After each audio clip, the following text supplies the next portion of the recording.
The radio wasn't supposed to make that sound. It wasn't static. Not exactly. It was breathing, slow, uneven, like someone trying to stay quiet on the other end. I remember freezing with my hand still on the dial, the metal cold against my fingers. For a second, I thought it was just interference. This tower, Tower 17, sat in the middle of nowhere, deep forest, old equipment. Signals bounce weird out here, but interference doesn't inhale. I leaned closer, squinting at the small speaker like I could somehow see inside it. "Hello," I said. My voice sounded too loud in the tiny cabin. Too alive. The breathing stopped. Just like that. Silence dropped so hard it felt physical, like pressure inside my ears. I waited, holding my breath without realizing it. Then, a click, and the line went dead. It was my first night on the job. Graveyard shift. Forest Ranger Fire Watch. They gave me a quick rundown back at the station. Basic stuff. Keep an eye out for smoke. Log weather changes. Report anything unusual. Most nights, they said, nothing happens. Just don't fall asleep. One of the older guys joked. I laughed back then. Now I wasn't laughing. I sat there in the dim yellow light of the tower, staring at the radio like it had just said something I didn't understand. Maybe it was another tower messing around. That made sense. Kind of. There were other towers scattered across the forest. Some active, some abandoned. I didn't know all of them yet. Still, something about that sound didn't feel like a joke. I picked up the logbook to distract myself, flipped through the pages. Most entries were boring.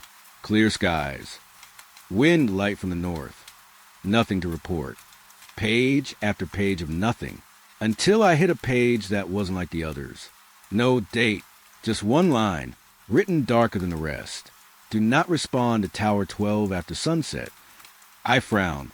That had to be a joke too. Some kind of tradition. Mess with a new guy. I almost smiled. Then the radio clicked again. I snapped my head toward it so fast my neck hurt. A soft crackle filled the speaker. Not breathing this time. Just static. I waited. A second passed. Then a voice came through. 17, do you copy? My chest tightened a little. The voice was low. Calm. But something about it felt off. Like it was being pushed through something too tight. I grabbed the mic. "This is Tower 17, I said. "Go ahead." There was a pause. Longer than it should have been. Like whoever was on the other end didn't expect me to answer. "You're new?" It wasn't a question. "Yeah," I said, trying to sound casual. "First night." Another pause. Then a faint sound behind the voice. A creak, like with shifting underweight. "You shouldn't be there," the voice said. A small chill ran up my back. I forced a laugh. "Pretty sure I'm assigned here."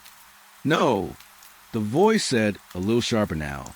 "You shouldn't be in 17. The way they said it made my stomach twist. I glanced around the tower. Small room. Windows on all sides. Old desk. Cot in the corner. Nothing unusual. "Which tower is this?" I asked. Another pause. Longer this time. 12. My fingers tightened around the mic. "That's not funny," I said. "I'm not joking." The line crackled again. That same tight, strained sound. I leaned back in my chair, heart starting to beat a little faster. "I have a map right here," I said, flipping it open. "I'm in Tower 17. Coordinates match." No response. Just static. "Hello?" Then a whisper. "So did he?" My mouth went dry. "Who?" The whisper didn't answer directly. Instead, the voice came back, normal again. "Calm. What do you see outside?" I hesitated. That question felt wrong. Too personal. Too sudden. "Trees," I said slowly. "Forest. Same as everywhere." Look again. Something in my chest tightened. I didn't want to. I don't know why. It was just trees. Just darkness. Still, I turned my head. The windows wrapped all around the tower, giving a full view of the forest below. During the day, it would have been beautiful. At night, it was just black. Endless black shapes of trees blending together. I leaned closer to the glass. Nothing moved. No wind. No animals. Just stillness. I don't see anything, I said. The radio hissed softly. You will... And then the line went dead again. I sat there for a long time after that, listening, waiting, but the radio stayed quiet. I checked the frequency dial. It hadn't moved. Everything looked normal. Too normal. I looked back at the logbook. That line was still there. Do not respond to Tower 12 after sunset. My eyes lingered on the words. After sunset. I glanced at my watch. 2:13 a.m. Definitely after sunset.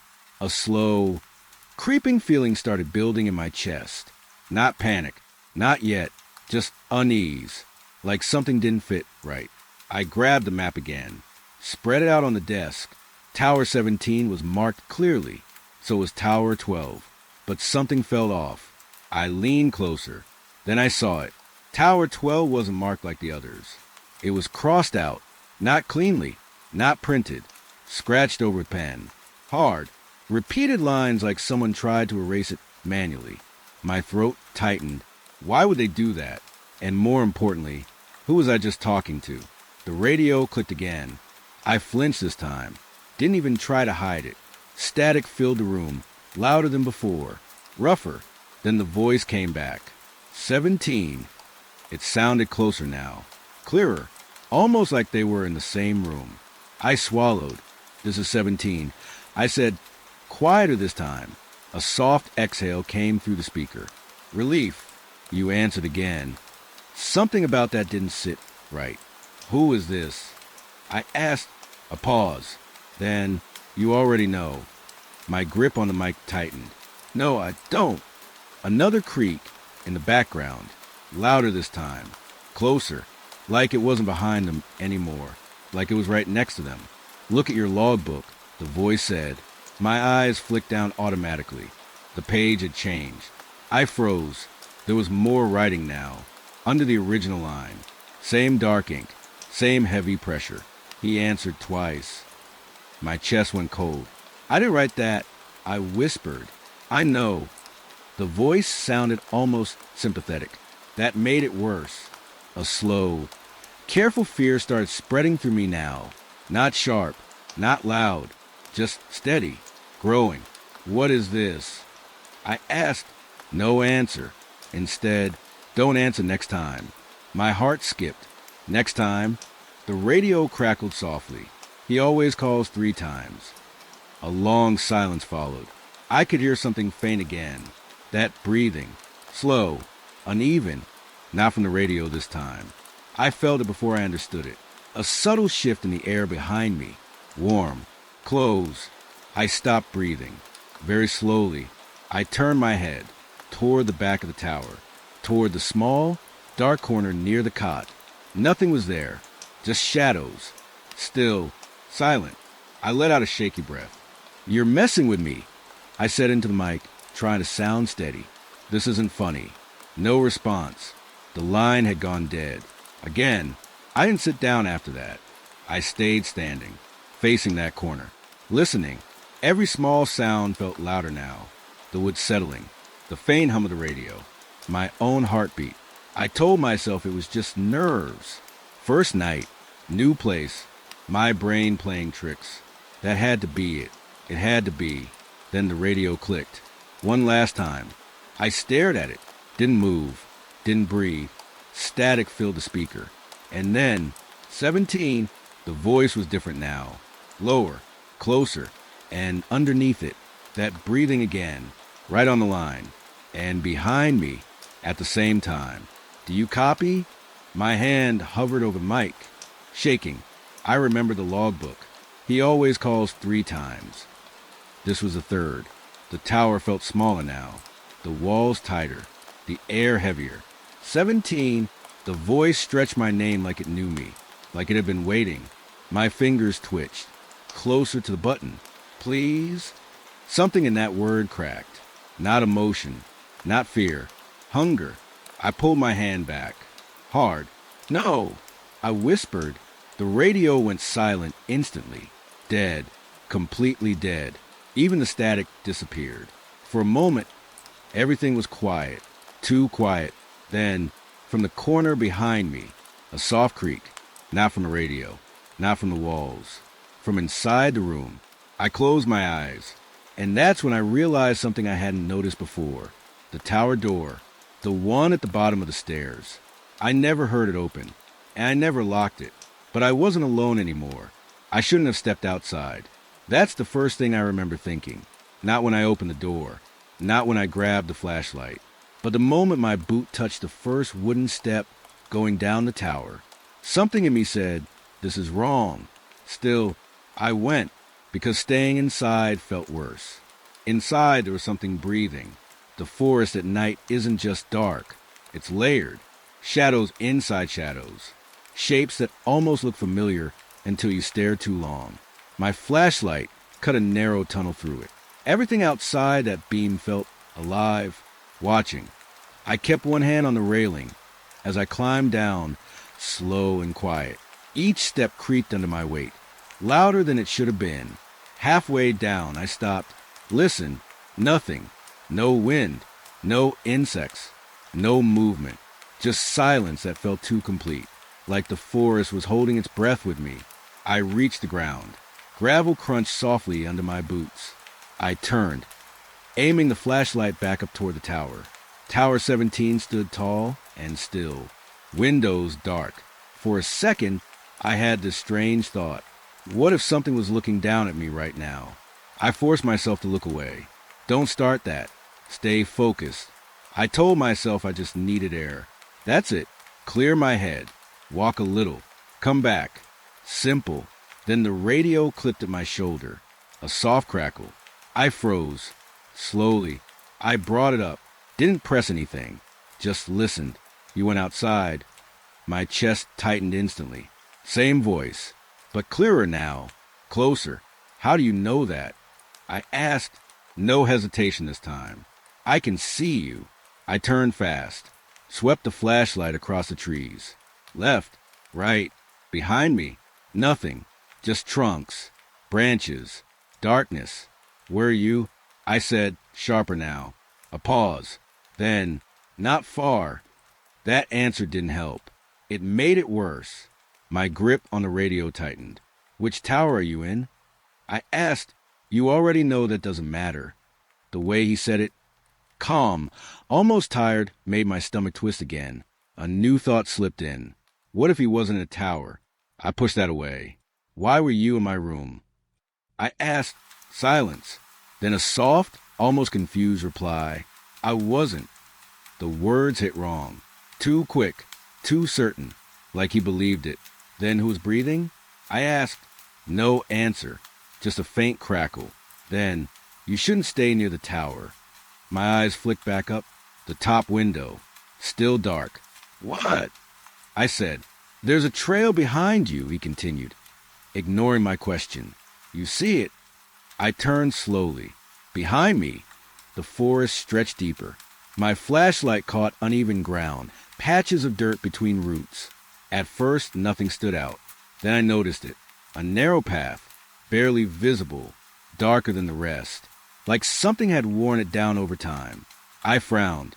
That's not on the map, I said. I know. A small chill slid down my spine. How do you know it's there then? I asked. A pause. Longer this time, because I walked it. Something in my chest shifted. Not fear exactly. Something heavier. Who are you? I asked again. The radio crackled softly. You'll understand if you follow it. I stared at the path. It looked wrong. Too straight in some places. Too curved in others. Like it wasn't made by people. But something trying to copy how people move. I'm not going anywhere, I said. Then go back inside. The answer came instantly. Too instantly. My eyes narrowed. You just said not to stay near the tower. I said you shouldn't stay near it. Yeah. Inside is worse. My throat went dry. A quiet wave of panic tried to rise, but I pushed it down. Think. Why? I asked. No answer. Instead, you see the broken stump? 10 steps in. I hesitated, then slowly aimed the flashlight down the path. Counted. 1, 2, 3. At 10, my breath caught. There it was. A jagged tree stump, split down the middle like something forced it apart. I hadn't noticed it before. You're guessing, I said, but my voice didn't sound convinced. I'm helping. Helping. That word didn't feel right either. Why? I asked. A long pause followed. Then, because no one helped me. Something about that landed heavy. Different. Real. For a second, the fear shifted into something else. Curiosity. Walked past it. The voice said softly, "Why? Just do it." I didn't move. "I'm not stupid," I said. "You already came down." That stung a little, because it was true. Another pause.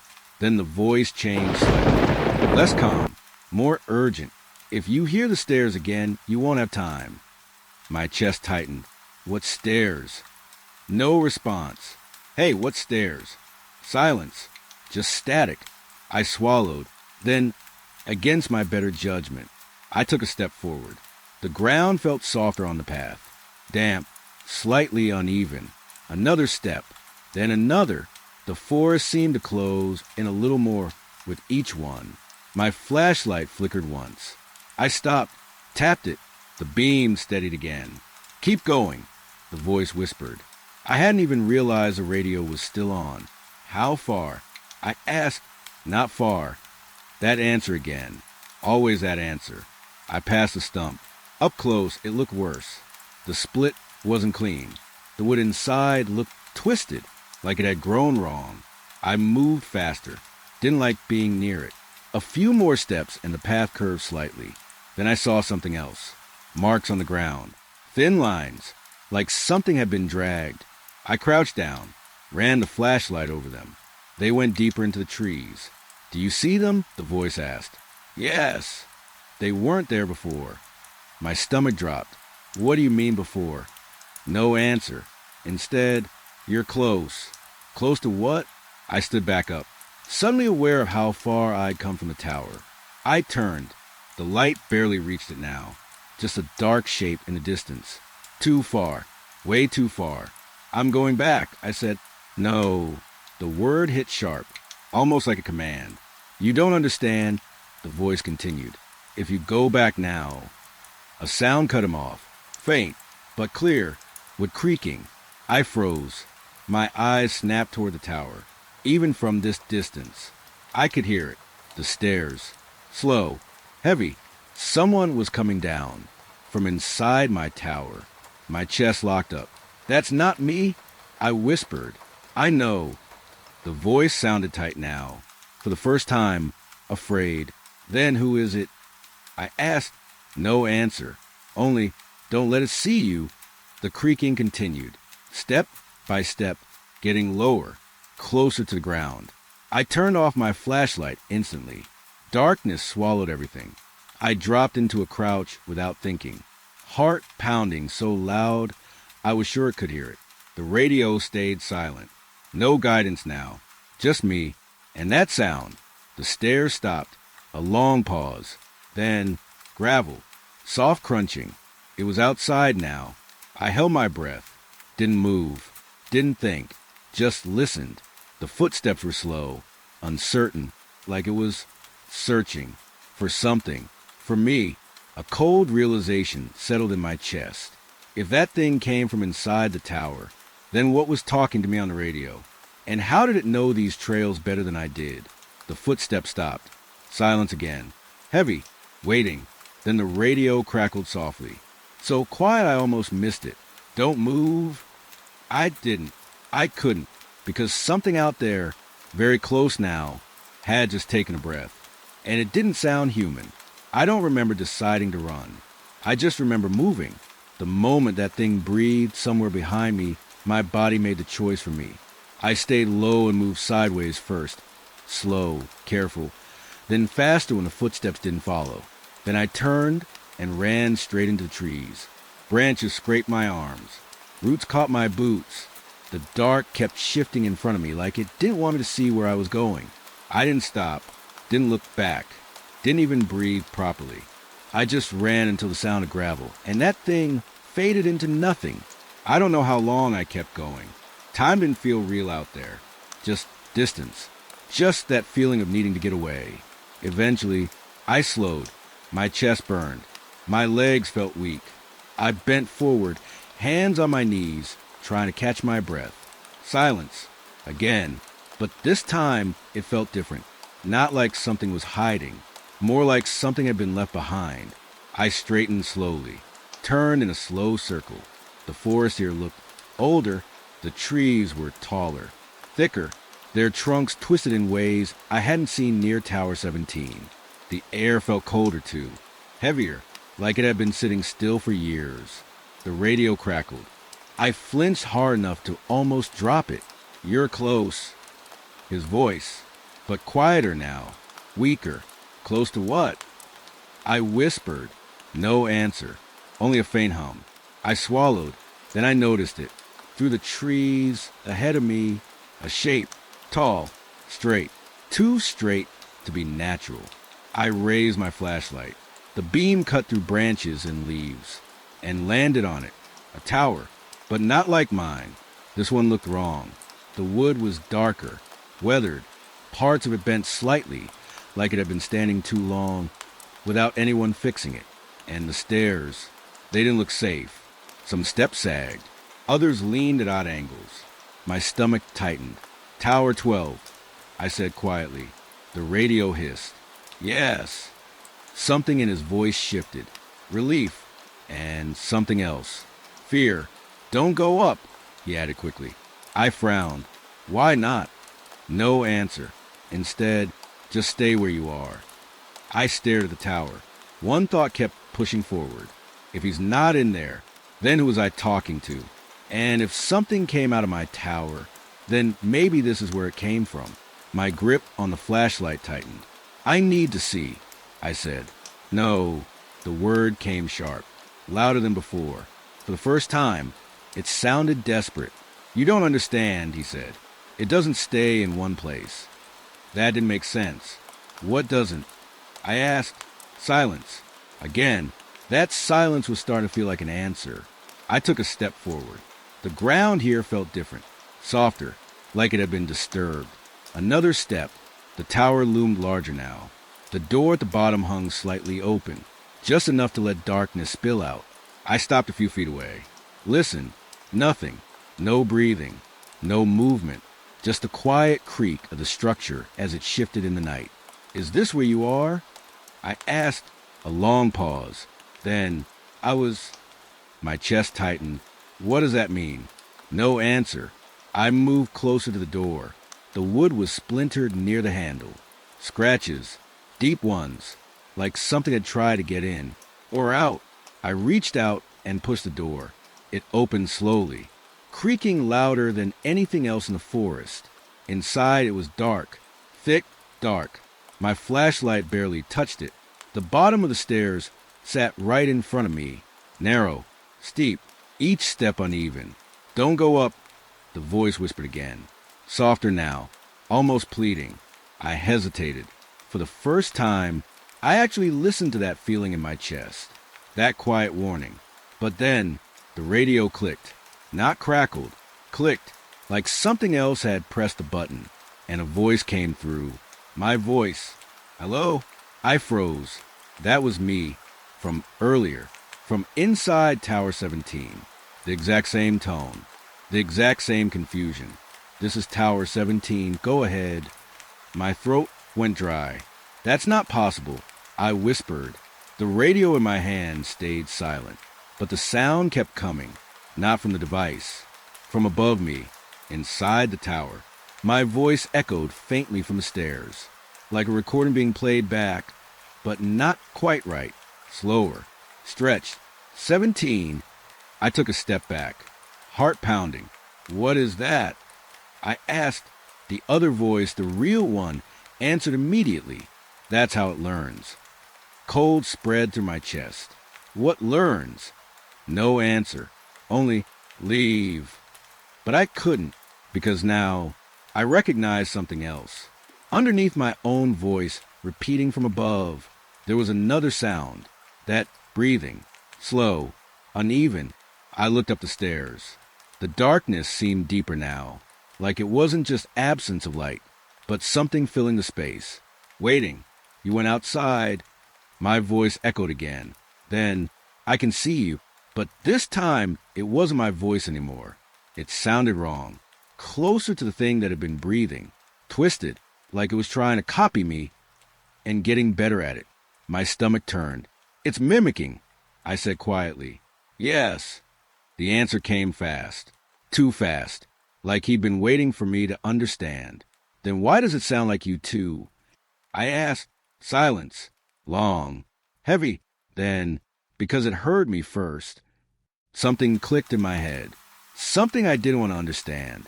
You're not in a tower, I said slowly. No response. You're not on a radio either. Still nothing. I stared at the dark staircase, at the place where my own voice was coming from. Where you? I whispered. The answer came so quietly I almost missed it. Not far. That phrase again. But now it meant something else. A cold realization crept in. What if he wasn't guiding me through the forest? What if he was guiding me here? To this tower. To this thing. My grip on the radio tightened. Why did you bring me here? I asked. No answer. Only, because it needs you to come inside. My chest tightened. What do you mean needs me? The stairs creaked. Above me. Slow. Heavy. Just like before. Something was moving up there. Something real. And something else was still speaking in my voice. I'm in Tower 17. First night? Hello? The words overlapped now. Layered. Broken. Learning. I took another step back. The door behind me still open. The forest waiting. Safer than this. It had to be. Go back, the voice said. But now, I didn't trust which voice it was. Which one are you? I asked. No answer. The stairs creaked again. Closer this time. And then, from the darkness above, a figure shifted. Not fully visible. Just enough to break the shape of the stairs. Too tall. Too still. Watching. My breath caught. The radio crackled softly. Right by my ear. Don't let it hear you think. I froze. What did that even mean? But it was too late to ask. Because the thing on the stairs tilted its head. And in my own voice, perfect this time, it said, I found you. The carvings weren't there when I checked the trees at dusk. I'm sure of that. I remember running my hand along the bark. Rough, cold, normal, nothing carved, nothing scratched. But by morning, they were watching me. The call came in just before sunrise.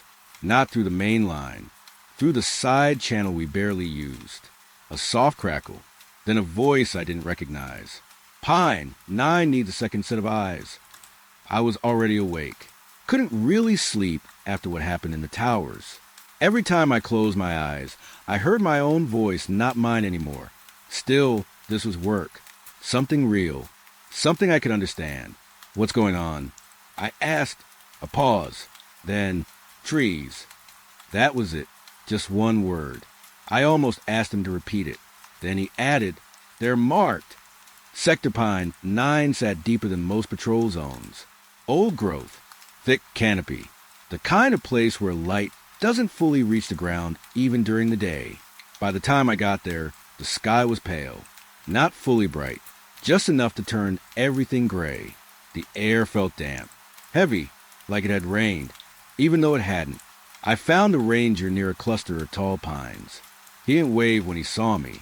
Didn't smile. Just stood there, staring upward. That should have been my first warning. You called this in? I asked, stepping closer. He nodded slowly. Didn't look at me. Look, he said. I followed his gaze. At first, I didn't see anything. Just bark. Dark lines. Natural cracks. Then my eyes adjusted, and the lines started to form shapes. Not random. Not natural. Symbols. Carved deep into the trunk. Too clean to be an accident. Too deliberate to ignore. A slow chill spread through my chest. How high is that? I asked. He finally looked at me. Higher than I can reach. I stepped closer. Tilted my head back. The carving started about 8 feet up and went even higher. 10, maybe 12 feet. No ladder marks. No rope burns. Nothing disturbed around the base. Just smooth bark below and then those marks. I felt something tighten in my stomach. Maybe someone climbed it, I said.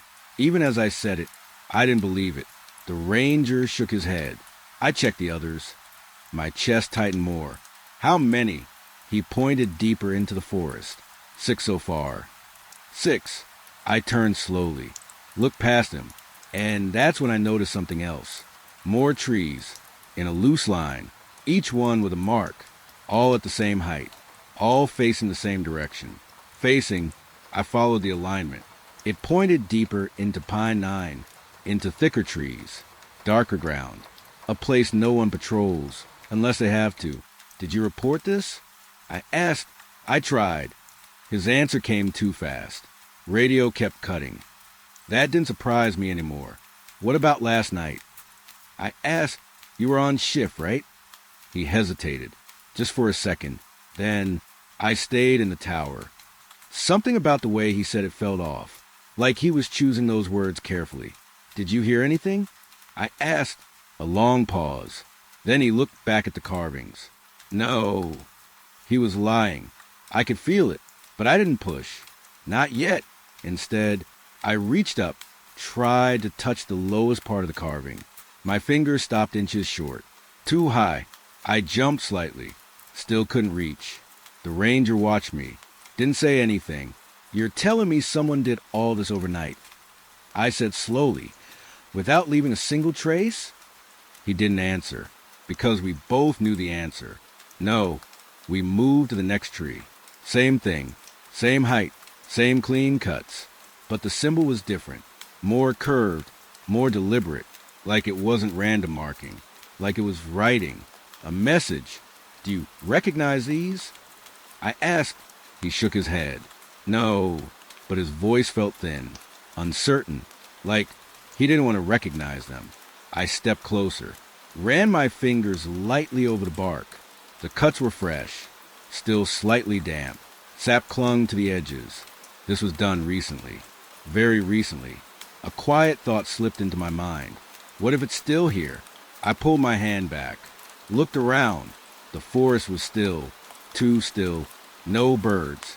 No insects. Nothing. Did you hear anything last night? I asked again. This time, he didn't answer right away. His eyes moved slowly toward the deeper woods. Then back to me. Just the radio. My chest tightened. What about it? He swallowed.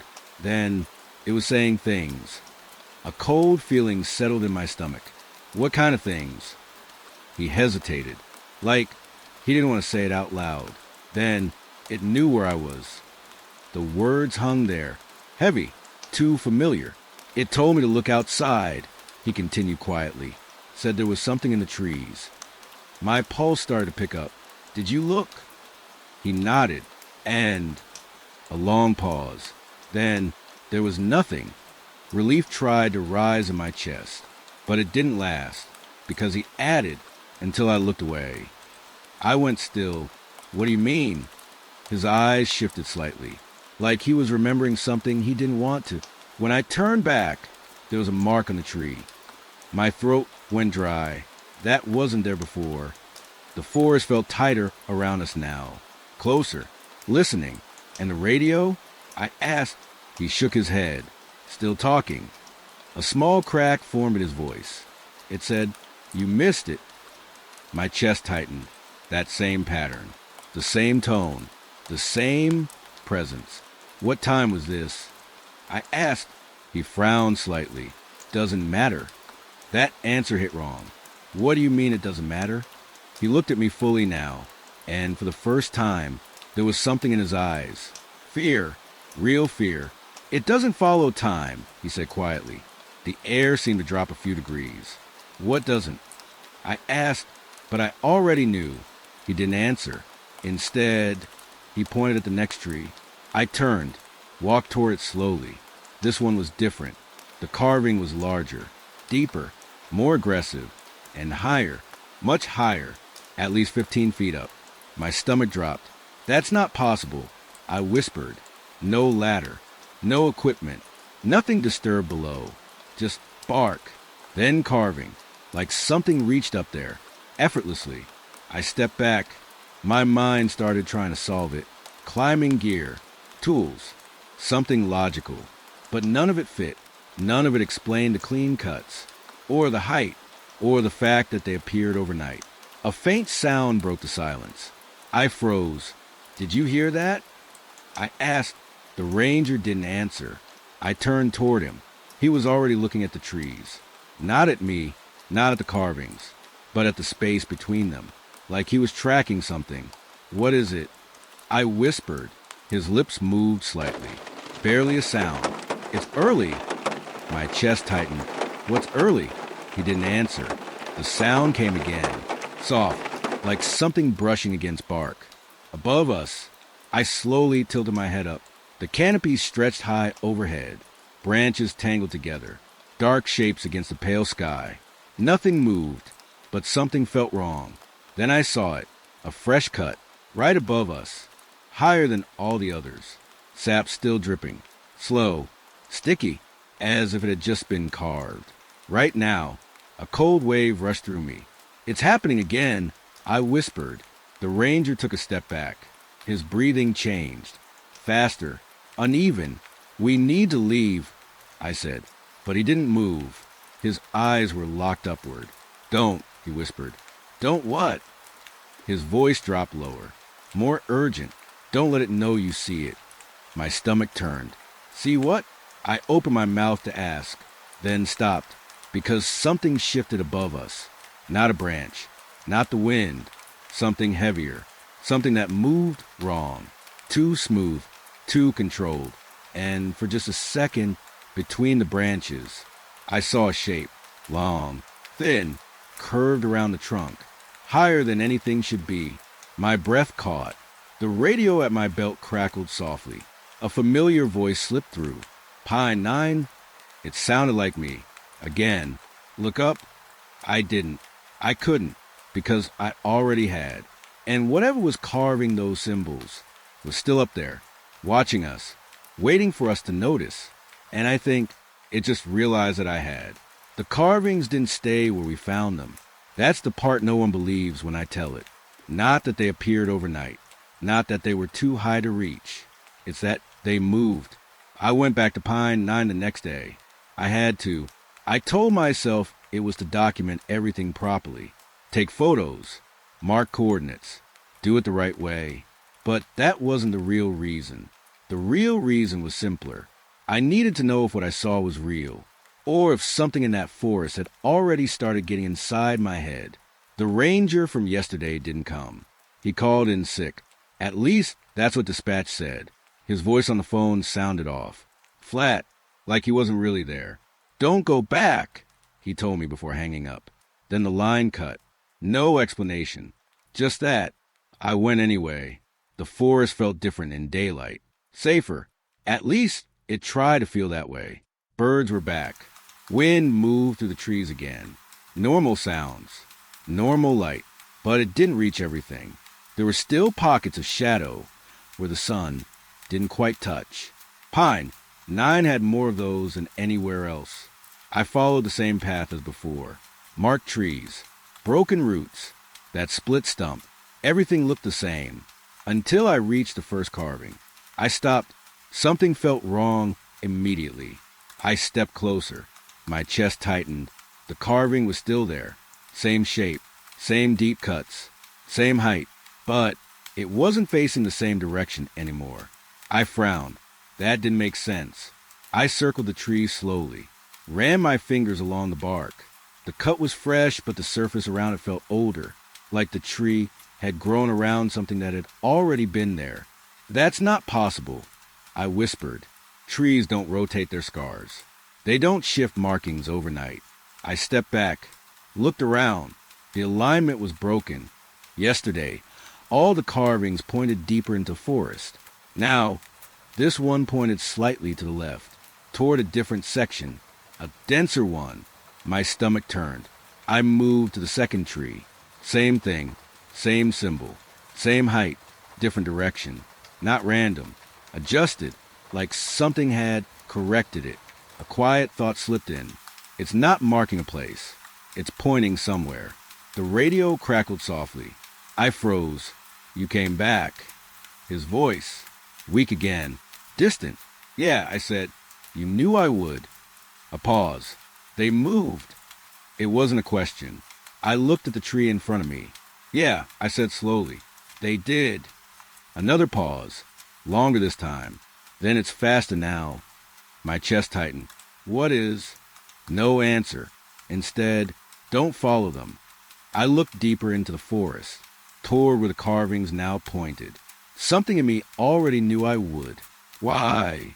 I asked. Silence. Then, because they're not for you. That didn't make sense. Then who are they for? The radio hissed. A faint distortion crept into his voice. For what's already inside. Cold spread through my chest. Inside what? Inside the forest? Inside the towers? Inside me? I swallowed. Explain that. I said. No response. Only static. Then the line went dead. Again. I should have turned back right there. Logged the changes. Reported it. Stayed out of whatever this was. But I didn't. Because now I had a direction. A pattern. And patterns mean something. They lead somewhere. They always do. I moved deeper. Past the second tree. Then the third. Each carving shifted. Each one pointing slightly differently. But all of them forming a curve. A slow bend through the forest. Like a path being drawn in real time. I followed it. The ground changed as I walked. Softer. Darker. More roots breaking through the surface. Less undergrowth. Like something had been moving through here. Often, the forest got quieter. Too quiet. Again. No birds. No wind. Just that heavy stillness. Then I saw the next one. A new tree. Fresh carving. Sap still dripping. This one wasn't there yesterday. I know it wasn't. I would have seen it. I stepped closer. The symbol looked different. More complex. More detailed. Like it was evolving. Learning. I raised my hand, then stopped. The cut was too clean. Too precise. Like it had been done with something sharper than any tool we carried. Something that didn't slip. Didn't hesitate. A thought hit me. What if it's not carving? What if it's writing? I pulled my hand back. The radio clicked again. Soft. You're following them. His voice sounded weaker now. Fading. Yeah, I said. They're leading somewhere. No, he whispered. That word felt heavy. Wrong. They're closing. My chest tightened. What do you mean closing? No answer. Instead, look behind you. I turned. Slowly. The trees stood still. Nothing moved. Nothing changed. Nothing's there, I said. A pause. Then, count them. I frowned. Count what? The trees.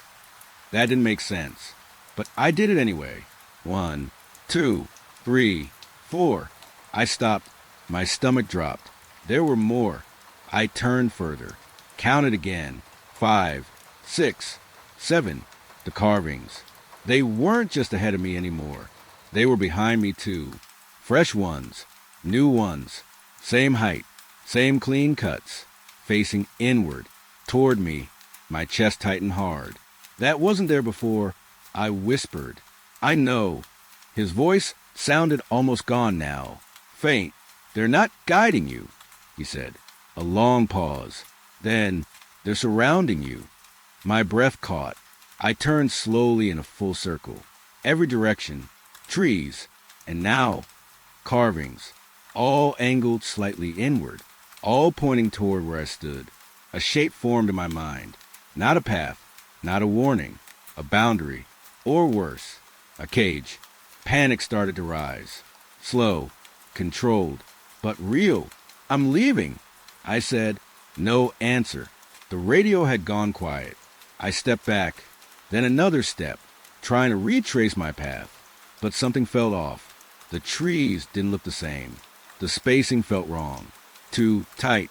Too close together. I turned again.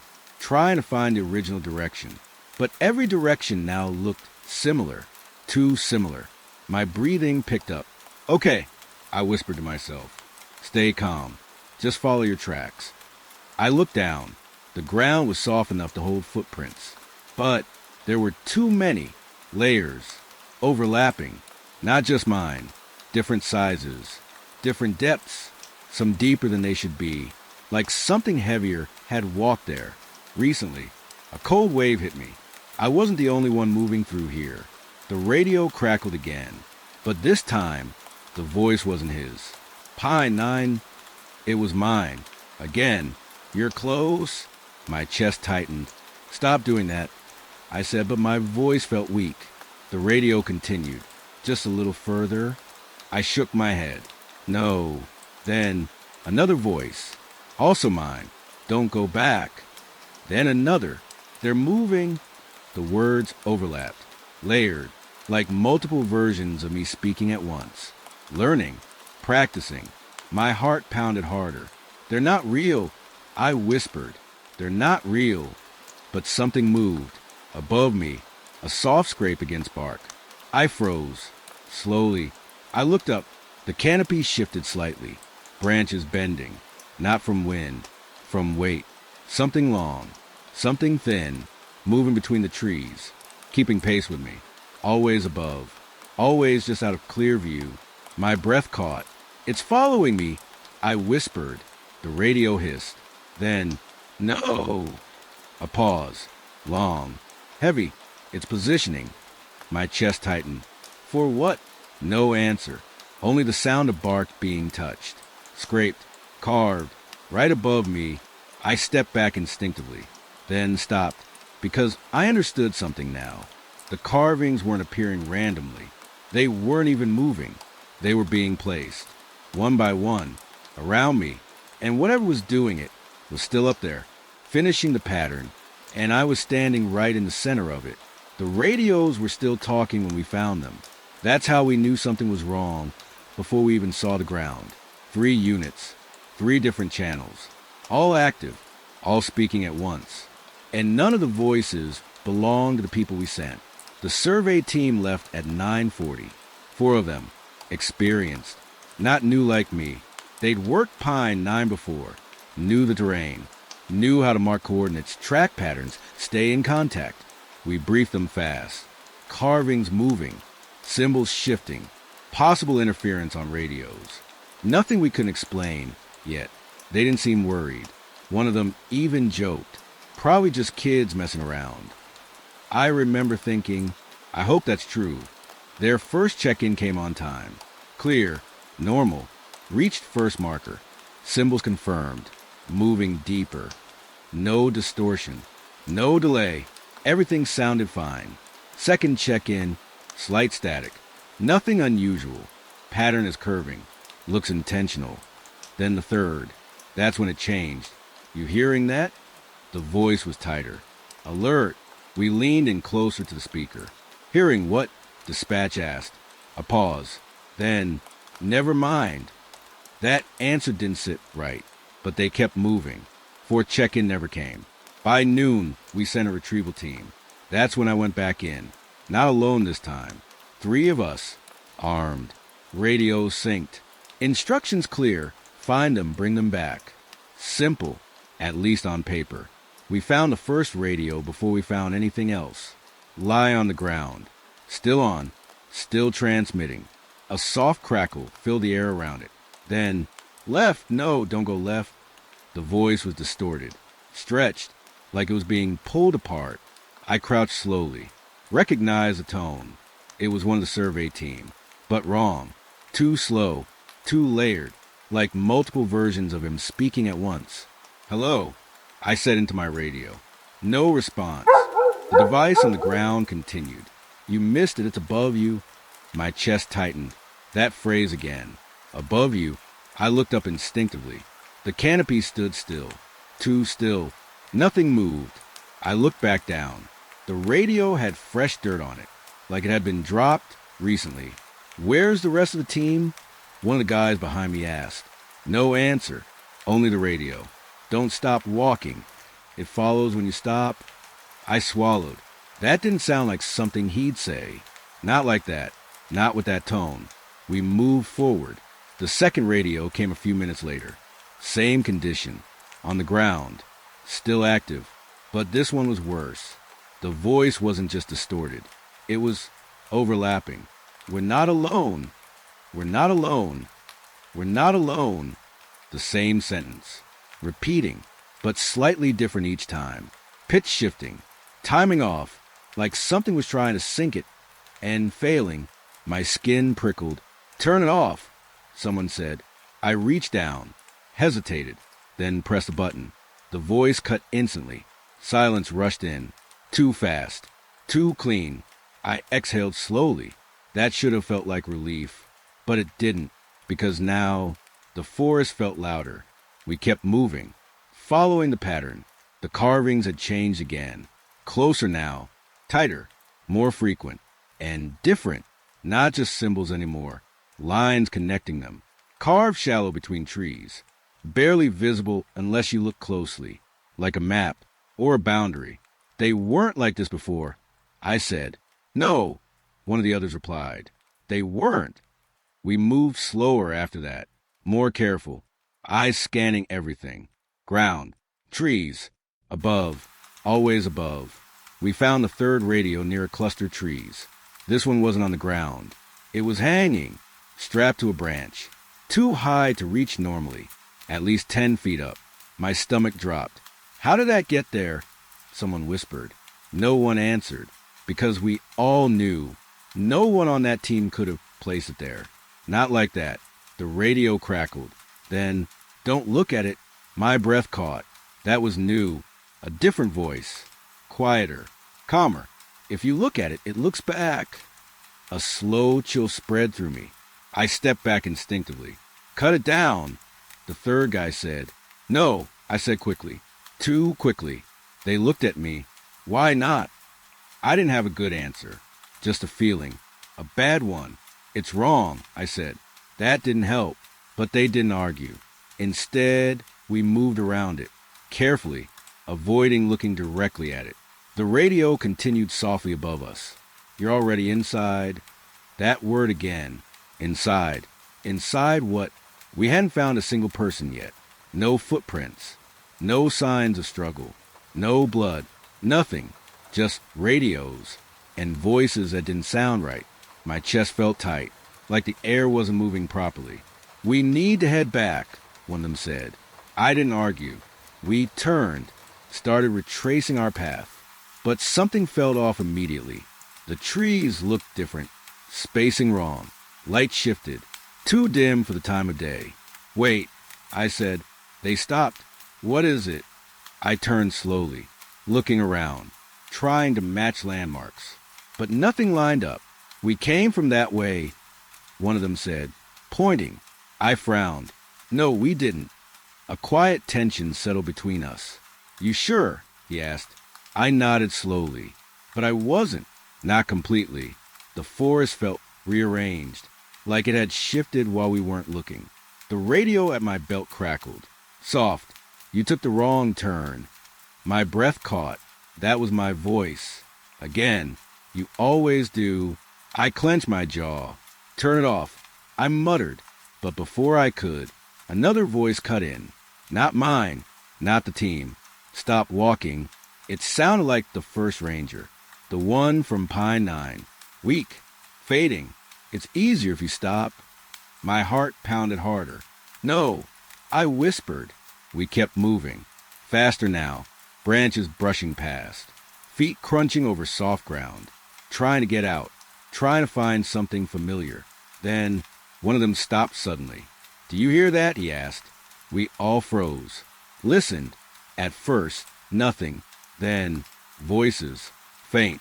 Ahead of us. Multiple. Layered. Over here. This way. We found something. They sounded like the survey team. Normal. Clear. Alive. Relief hit hard.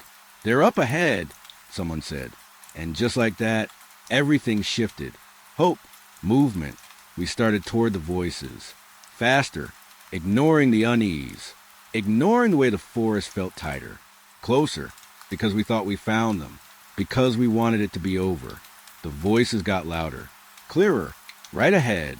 Just past the next line of trees. We're here. Come on. We're right here. I pushed forward. Stepped past the last tree. And stopped. There was no one there. Just empty ground. And carvings.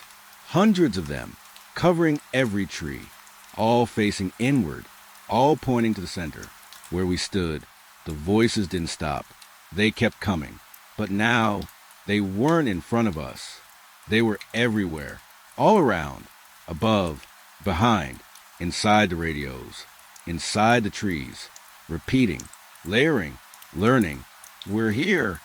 We're here. We're here. My chest tightened. A horrible realization settled in. We didn't find them. We found where they ended. The radio hissed. One last voice slipped through. Quiet. Almost gone. Don't answer. Then silence. And for the first time since we entered Pine 9, there were no more voices. Because now, it didn't need them anymore.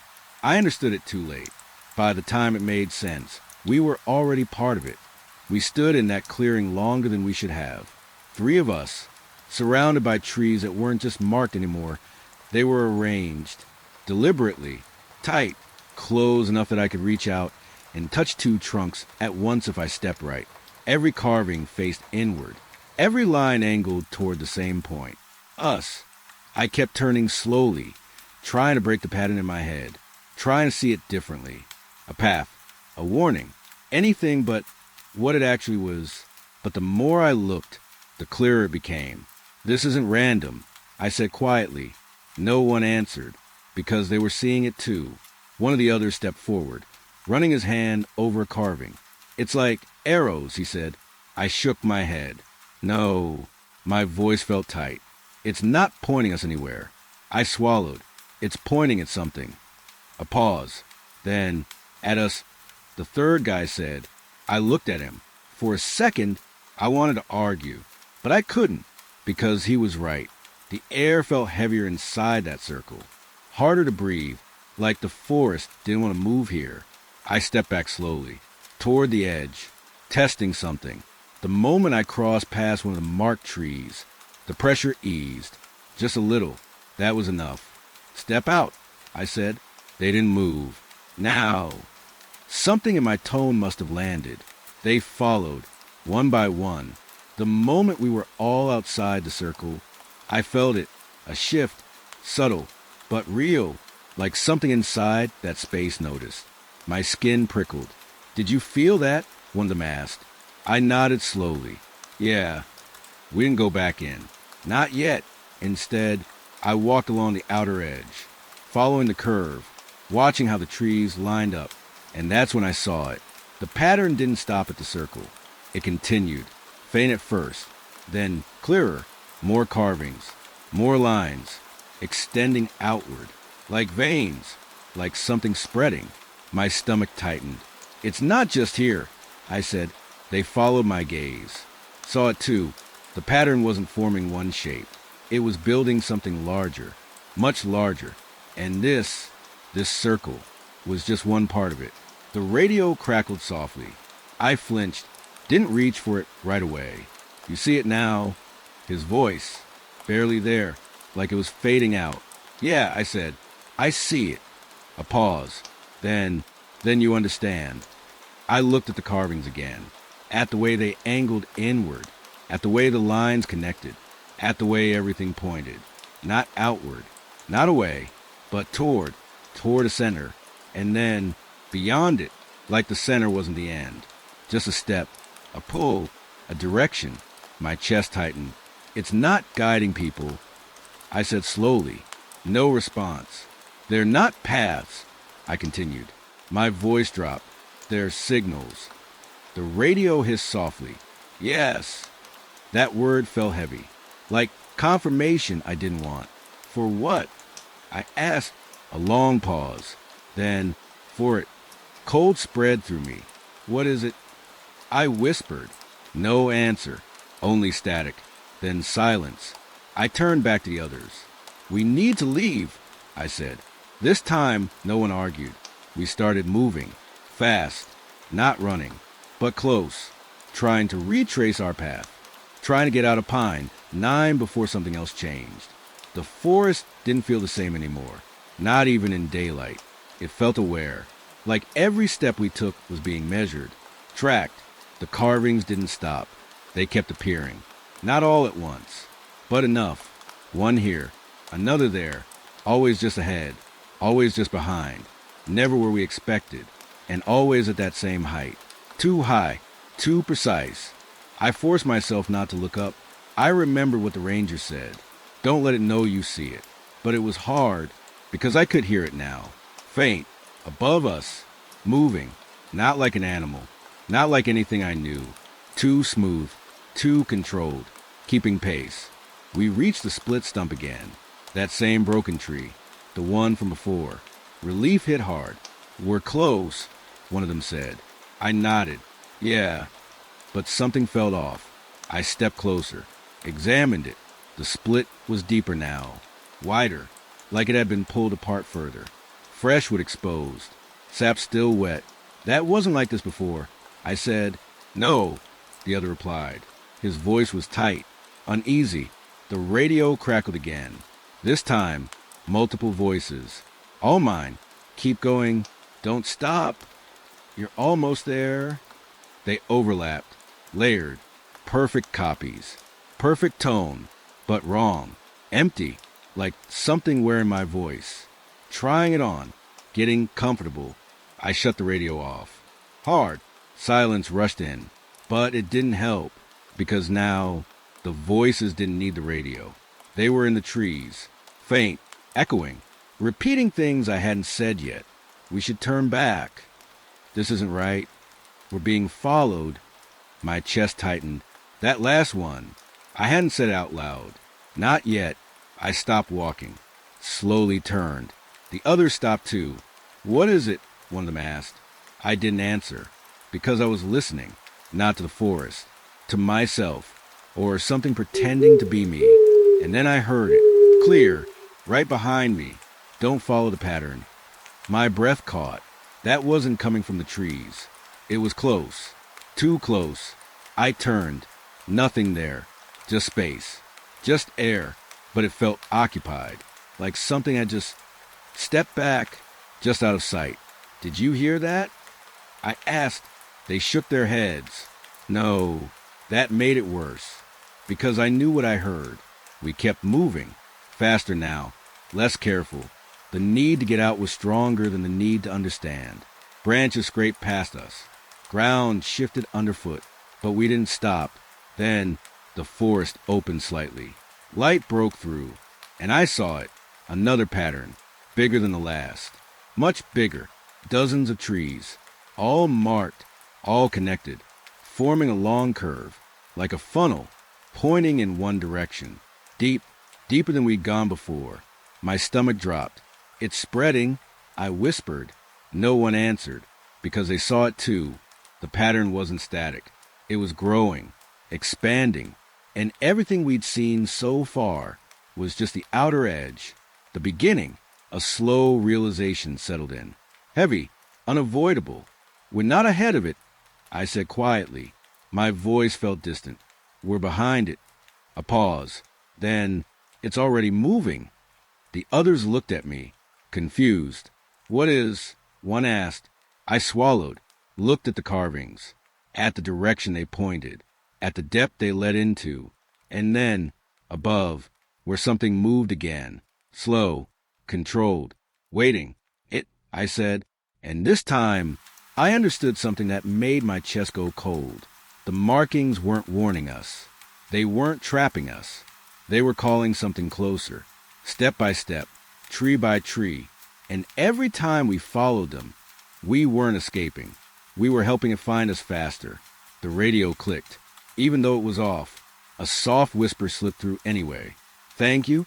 My breath caught. For a second, everything felt still. Then, the sound above us changed. Not movement anymore. Not shifting. Something heavier. Closer. Descending. I looked up, and for the first time, I didn't just feel it. I saw enough to understand the scale. It wasn't moving through the trees. It was using them, stretching across them. Long, thin, too long, too many angles. And it was coming down, following the pattern, following us, because we had followed it first. My chest tightened. A final thought hit me. Clear, sharp, too late. We didn't enter its territory. We built a path straight to ourselves. And now, it didn't need the carvings anymore, because it knew exactly where we were. The fire wasn't moving. That's what made it wrong. Not the fact that it was there deep in a part of the forest where no one camps, no one travels, no one even accidentally wanders. It was the way it burned. Perfectly still. I saw it just after dusk. At first, I thought it was a reflection, a trick of light, the sun dipping low, catching something between the trees. But the sun had already dropped behind the ridge. There shouldn't have been any light left. Still, there it was, a faint orange glow, steady, unblinking. I stood there longer than I should have, just watching it, waiting for it to flicker, waiting for it to shift, for the flames to lean with the wind. But they didn't. They stayed upright, like a picture of fire instead of fire itself. I should have radioed it in. Protocol. Unusual flame sighting, especially in dry zones, always gets reported. But something held me back. A quiet hesitation I couldn't explain. Like reporting it would make it real, more real than it already felt. Instead, I started walking toward it. Slow, careful, listening. The forest around me was calm, normal. Leaves rustling lightly, branches creaking, distant insects humming. Everything felt right, except for that light, that glow that didn't belong. The closer I got, the quieter it became. Not suddenly, not all at once, just less. The insects faded first, then the wind. Even my footsteps felt softer, like the ground was swallowing the sound. I slowed down, my chest tightening slightly. Okay, I muttered under my breath. Just a fire, but it didn't feel like one. Not anymore. When I finally reached the clearing, I stopped. My body just refused to go further for a second. The fire sat in the center, small, maybe the size of a campfire, but there was no wood, no branches, no fuel, just flame, rising from the bare ground, perfectly contained. No smoke, no sparks, no heat. I blinked, stepped closer, still nothing. No warmth on my skin, no smell of burning, just light, pure, steady light. That's not possible, I whispered. But there it was. I circled it slowly, keeping a few feet of distance, trying to make sense of it. The ground beneath it looked untouched. No scorch marks, no ash, no sign that anything had burned there before. And yet, the flame stayed, unchanging, unmoving, like it had always been there, or like it had just appeared. I crouched slightly, leaning in, watching the edges of the flame, trying to catch even the smallest movement. But there was none. It didn't dance, didn't sway, didn't react. It just existed. The radio at my belt crackled. I flinched. The sudden sound felt too loud in the quiet. Report status. Dispatch. Normal. Grounded. I grabbed the radio quickly. Yeah, I said, I've got something. My voice sounded strange to me. Too soft. Like the air around me was dampening it. What do you see? They asked. I looked at the fire, tried to describe it, but the words didn't come easily. It's a flame, I said slowly. A pause. Is it spreading? No. Contained? Yes. Source. I hesitated, because I didn't have an answer. None. Silence. Then, clarify. I swallowed. There's nothing burning. I said, no wood, no debris. It's just there. Another pause. Longer this time. Copy that. Dispatch said finally, stay clear. Do not engage. We'll send someone out. Relief tried to settle in, but it didn't last, because something felt off, even in that normal response, even in those simple instructions. I stepped back, putting more distance between me and the flame. But as I did, something changed. Subtle, almost unnoticeable. The light shifted, not in brightness, but in angle, like it adjusted slightly. Facing me, I stopped. That's not, I whispered. I moved to the side, slow, careful, watching it. The flame didn't move, not exactly, but the light, it followed. My chest tightened. That's not how light works. I took another step. Same thing. The glow stayed fixed on me. like it was watching. The forest behind me felt darker now, heavier. I turned slightly, glanced back. Everything looked normal, but it didn't feel normal. It felt further away, like the clearing had separated from the rest of the woods, like I'd stepped into something else. I looked back at the flame. It hadn't changed. Still small, still quiet, still perfect. But now, it didn't feel passive anymore. It felt aware. The radio crackled again. But this time, the voice wasn't dispatch. Don't move. I froze. That voice. It sounded like me. Calm, low, controlled. What? I said.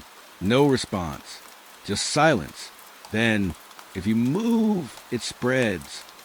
My heart started to pound. That's not funny, I said louder now, but the forest swallowed my voice. The flame didn't react, didn't flicker, didn't shift, just stayed, watching. I took a step back anyway. Slow, careful. Nothing happened. The flame stayed the same. No spread, no change. Relief hit for a second. Then, something else caught my eye. At the edge of the clearing, a faint mark on a tree. I turned slightly, stepped closer. My chest tightened. A carving, deep, clean, at the same impossible height. My stomach dropped. Not here too. I looked around. More trees, more marks. Faint, subtle, but there, encircling the clearing, all facing inward, toward the flame. A cold realization settled in. This wasn't random. This wasn't separate. The carvings, they led here. I looked back at the fire. My breath felt shallow now. What are you? I whispered. No answer, but the light shifted again. Slightly brighter, slightly closer. Even though it hadn't moved, the radio hissed. Then, you found it. My voice. Again, but different, colder, like it was coming from somewhere deeper. Found what? I asked. A pause. Then, the center. My chest tightened. Center of what? The carvings? The pattern? Something worse? I took another step back. Then another, trying to leave the clearing. Try and put distance between me and whatever this was. But the forest didn't feel right anymore. The trees looked off. Spacing wrong. Shadows deeper. Too deep. I turned again, trying to find my path. But everything looked the same. The same trees. The same marks. The same direction. All pointing back. Toward the flame. I stopped moving. My breath uneven now. Okay, I whispered. Think. The carvings. The patterns. The voices. Everything led somewhere. Everything had a purpose. And this flame, wasn't random. It wasn't a fire. It was a point. A marker. Or worse, a signal. I looked at it again. Really looked. And for the first time, I noticed something inside the flame. A shape. Faint. Barely visible. Like something standing within it. Too still. Too thin. My breath caught. That's not real, I whispered. But it didn't move. Didn't shift. Just stayed there. Inside the light. Watching. Waiting. The radio clicked one last time. Don't leave. My voice. Soft. Almost pleading. It's not done yet. A cold wave ran through me. Not done with what? I didn't want to find out. I turned. Forced myself to walk. One step. Then another. Not looking back. Not listening. Just moving. But even as I left the clearing, even as the glow faded behind me, I felt it. That quiet pull. That steady awareness. Like something had seen me. Marked me. And now, it didn't need the fire to stay in one place anymore, because whatever was inside it was no longer staying there. There was still no heat. I remember that first. Not the silence. Not the way the forest seemed to lean away from that clearing. Just the absence of warmth. Because by then, I had come back. I don't know why I went back. That's the part one keep trying to explain to myself. After everything with the carvings, the voices, the way the forest stopped feeling like a place and started feeling like something watching me. I should have stayed away, reported it, let someone else deal with it. But that flame, it didn't leave my head. The way it burned, the way it didn't move, and the shape I thought I saw inside it, That part stayed with me. So I went back. It was earlier this time. Late afternoon. Still light out. Still normal. At least on the surface. I followed the same route. Same broken stump. Same bend in the trail. Same markers. Everything looked exactly how it should. That helped. For a while. It made it easier to pretend I had imagined the rest. Until I saw the glow again. Same place. Same size. Same stillness. Waiting. I slowed down as I got closer. Not because I was scared. At least not at first. It was more like hesitation. Like my body remembered something my mind was still trying to deny. The forest started to quiet again. Just like before. The insects dropped off first. Then the wind. Then even the sound of my own steps started to fade. Like the ground didn't want to echo me anymore. I stopped walking. Listen. Nothing. Not even my breathing sounded right. Too soft. Too contained. Like the air itself was holding everything in. The clearing opened up ahead. And there it was. Exactly where I left it. That same small flame. Burning perfectly still. No smoke. No movement. No change. It looked identical. Like time hadn't touched it at all. I stepped closer. Slow. Careful. Watching for any reaction. Nothing. The flame didn't flicker. Didn't bend. Didn't respond to me at all. And still, no heat. I held my hand out. Close enough that I should have felt something. Anything. But there was nothing. No warmth. No sting.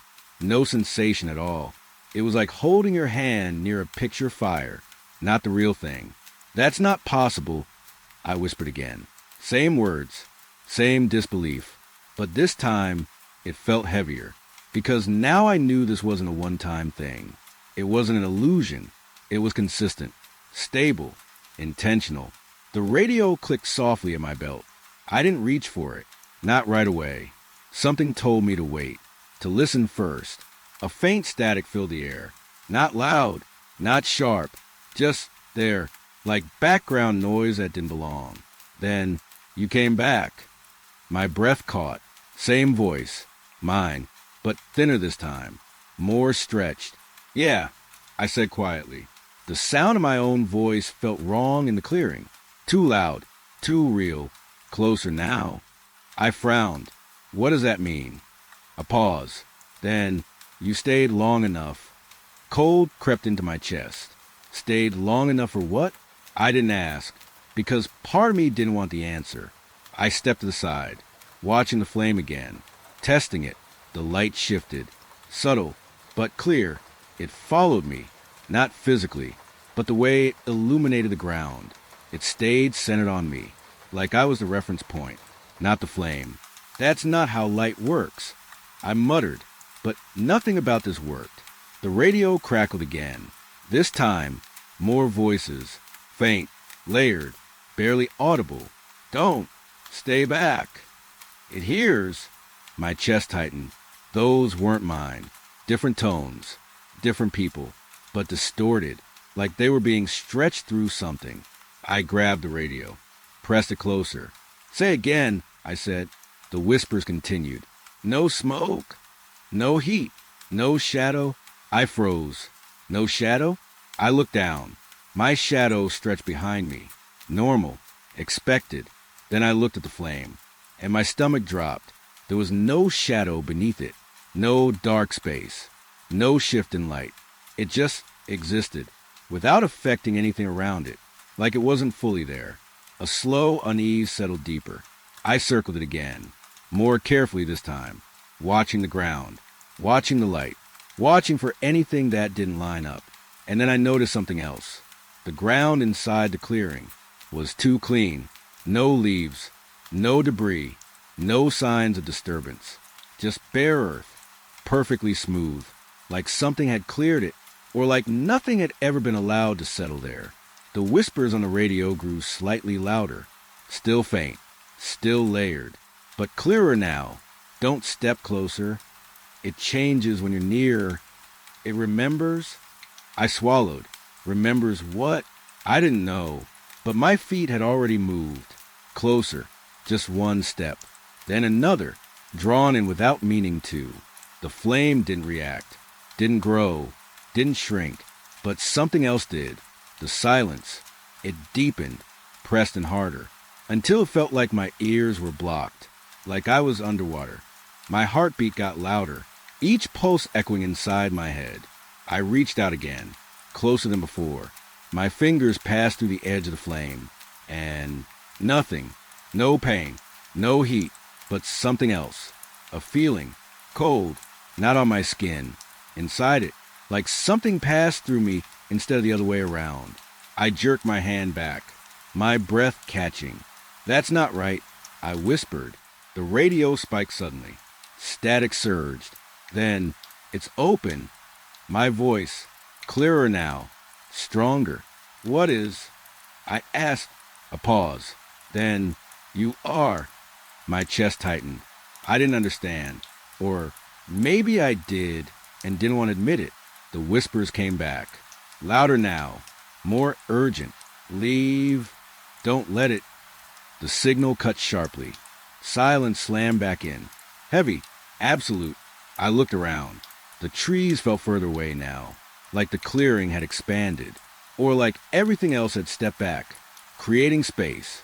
For this. For me. For whatever this was becoming. I looked at the flame again. And this time, I didn't just see light. I saw a depth. Something inside it. Not a shape exactly. Not something I could fully describe. But something that felt aware. Focused. On me. My breath slowed. Not because I was calm. Because something in me was sinking, matching it.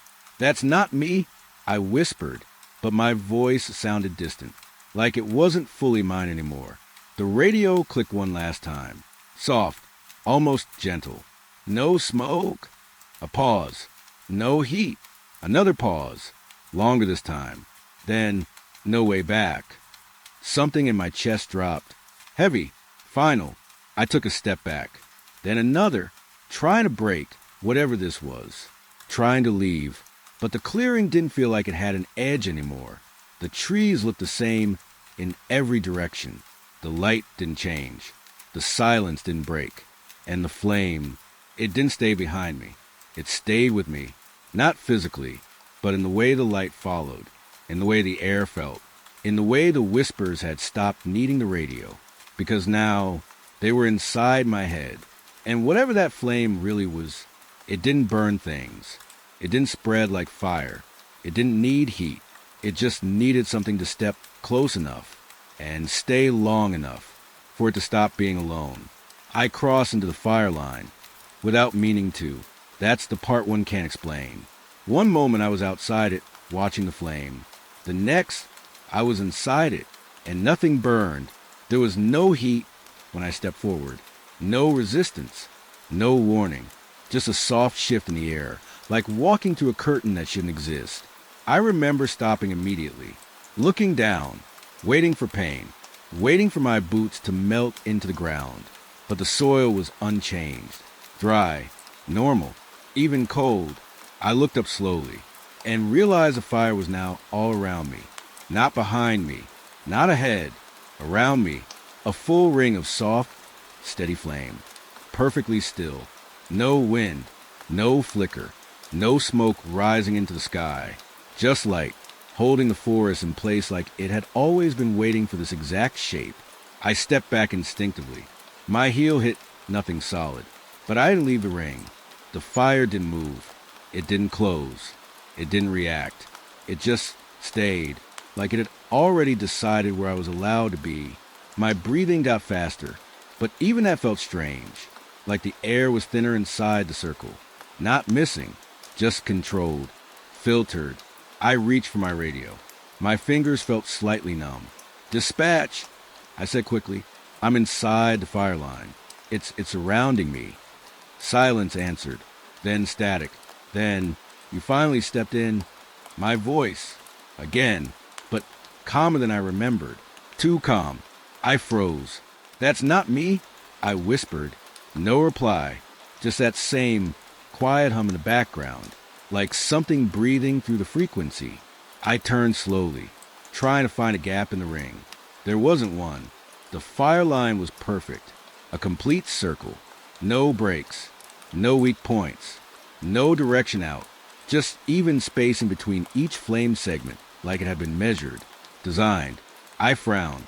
Fire doesn't form geometry. It doesn't obey shape. It spreads. It destroys. It doesn't wait. But this one was waiting. For me, I stepped closer to the edge. Carefully, my hand hovered near the flame. No heat, no reaction. I pushed my fingers through it, and nothing happened. No burning, no resistance. But something else did happen. A sensation, like touching water that wasn't there, like passing through something that noticed me, not physically, but completely. My hand pulled back fast. My chest tightened. "This isn't fire," I whispered. The radio crackled again, but this time the voices weren't layered. They were organized, one after another. Clear. "Don't leave the circle." Pause. "You're safer inside." Pause. It hold was already here. My breath slowed slightly. Not comfort, confusion. "Safer?" I said aloud. My voice echoed strangely. Too soft, too delayed. The flame didn't flicker, didn't react. But the air inside the ring felt heavier now, like it agreed. I looked outward through the flames. The forest beyond seemed normal, but distant, like I was watching it through glass. The trees looked paused, not moving with the wind anymore, just standing, waiting. I blinked hard. Something about that felt wrong. I turned back to the fire and noticed something I hadn't before. The ground inside the circle wasn't empty. There were markings, faint, almost invisible, lines etched into the soil.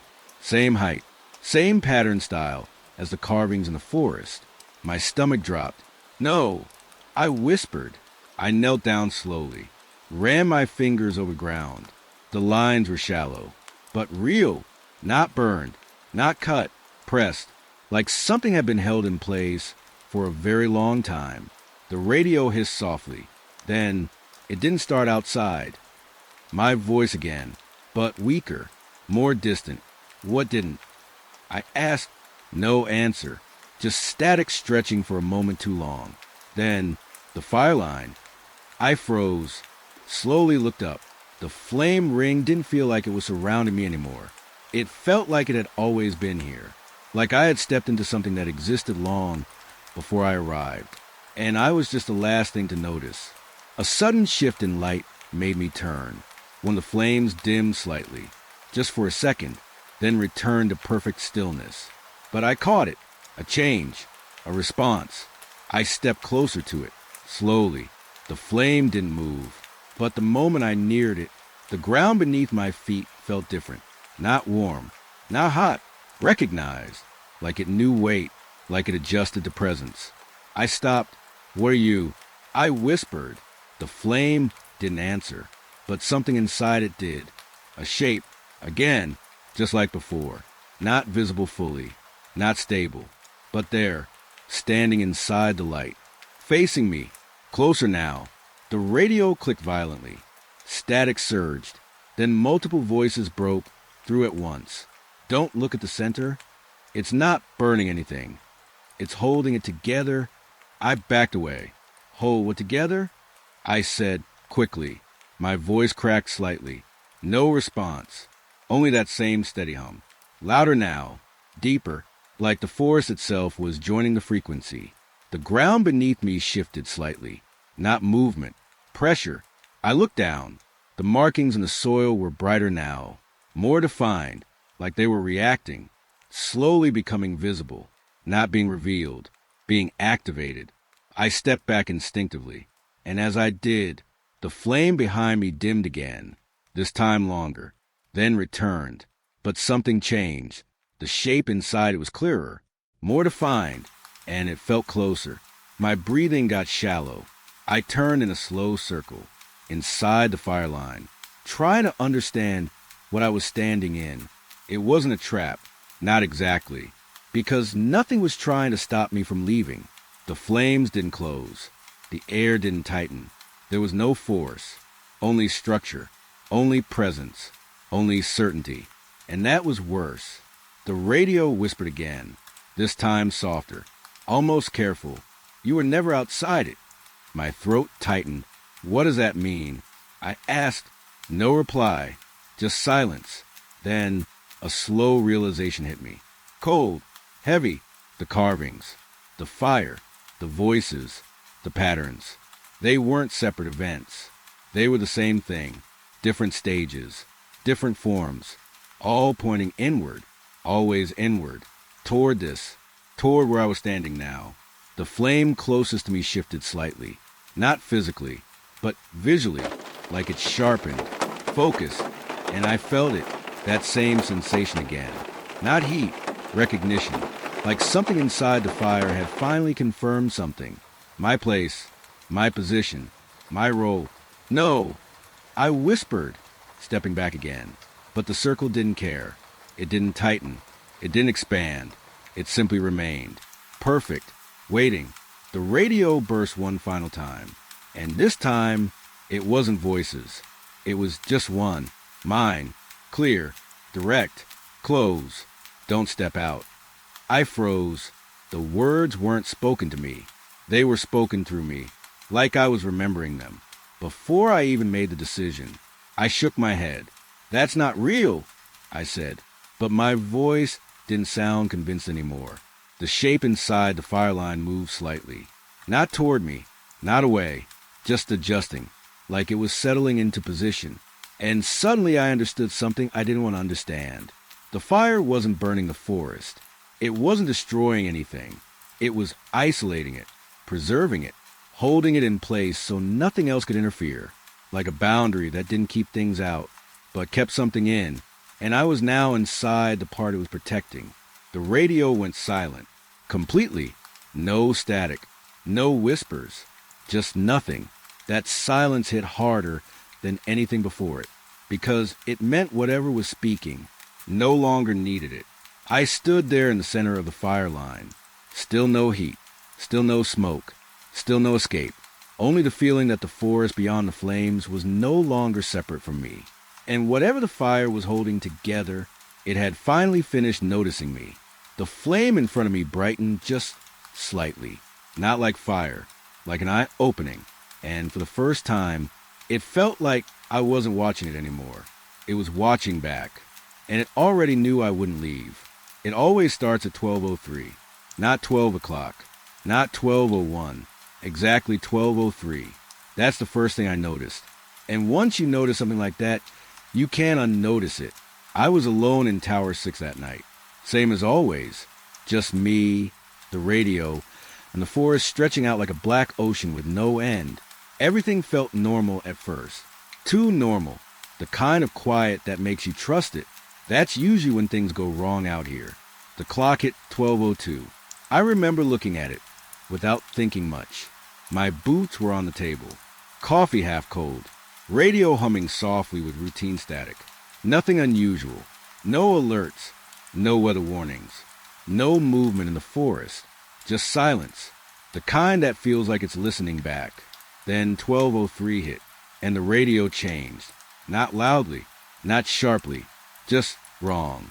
A thin layer of sound slipped under static. At first, I thought it was interference. Old wires.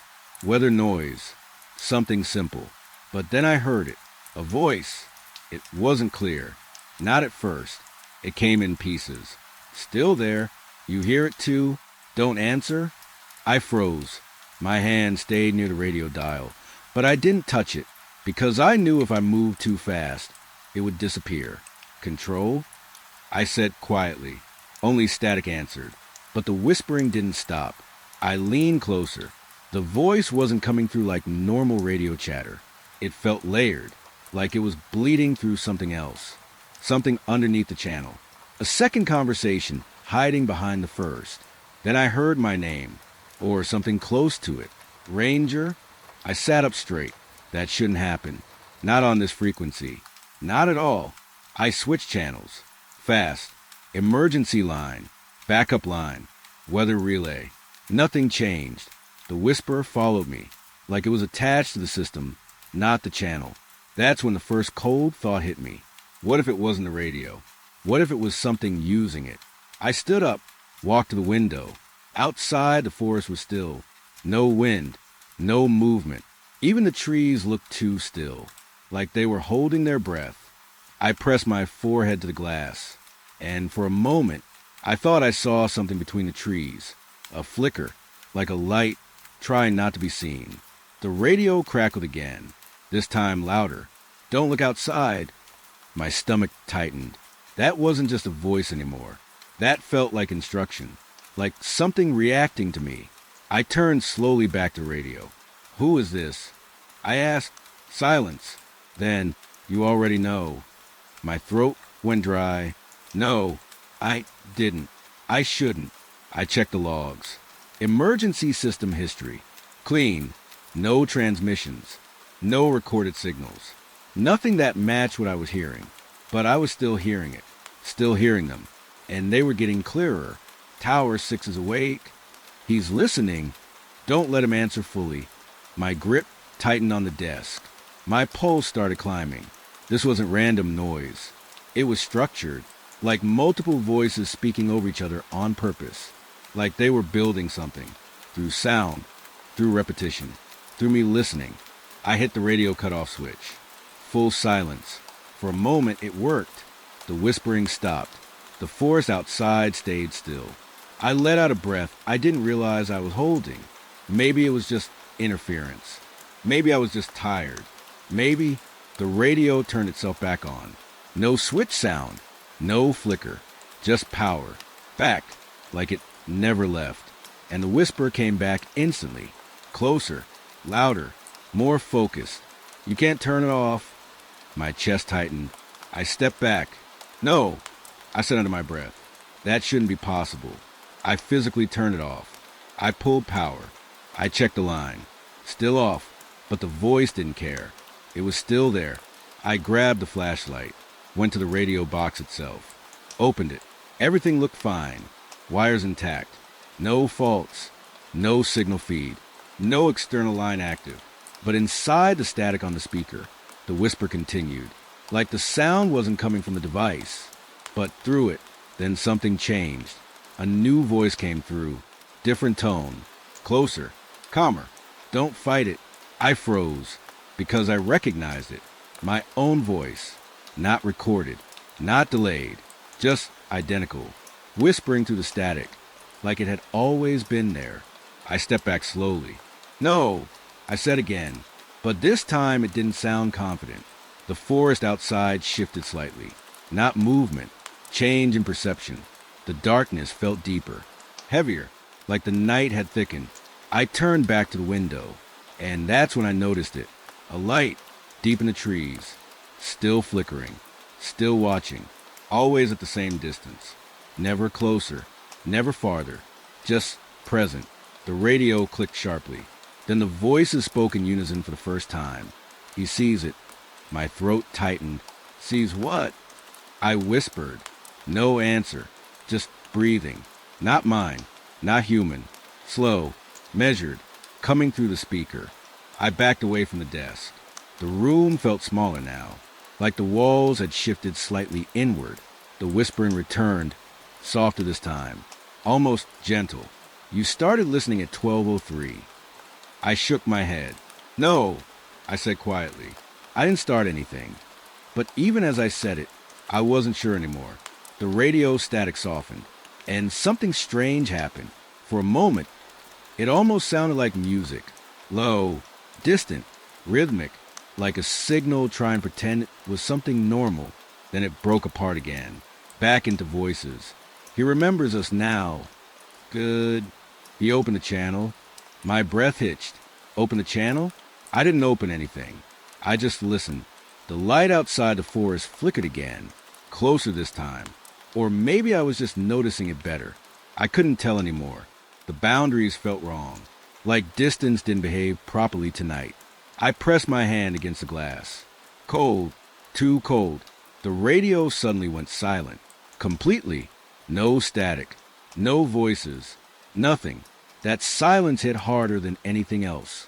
Because silence meant something had stopped speaking. Not left. Stopped. I waited, counting seconds.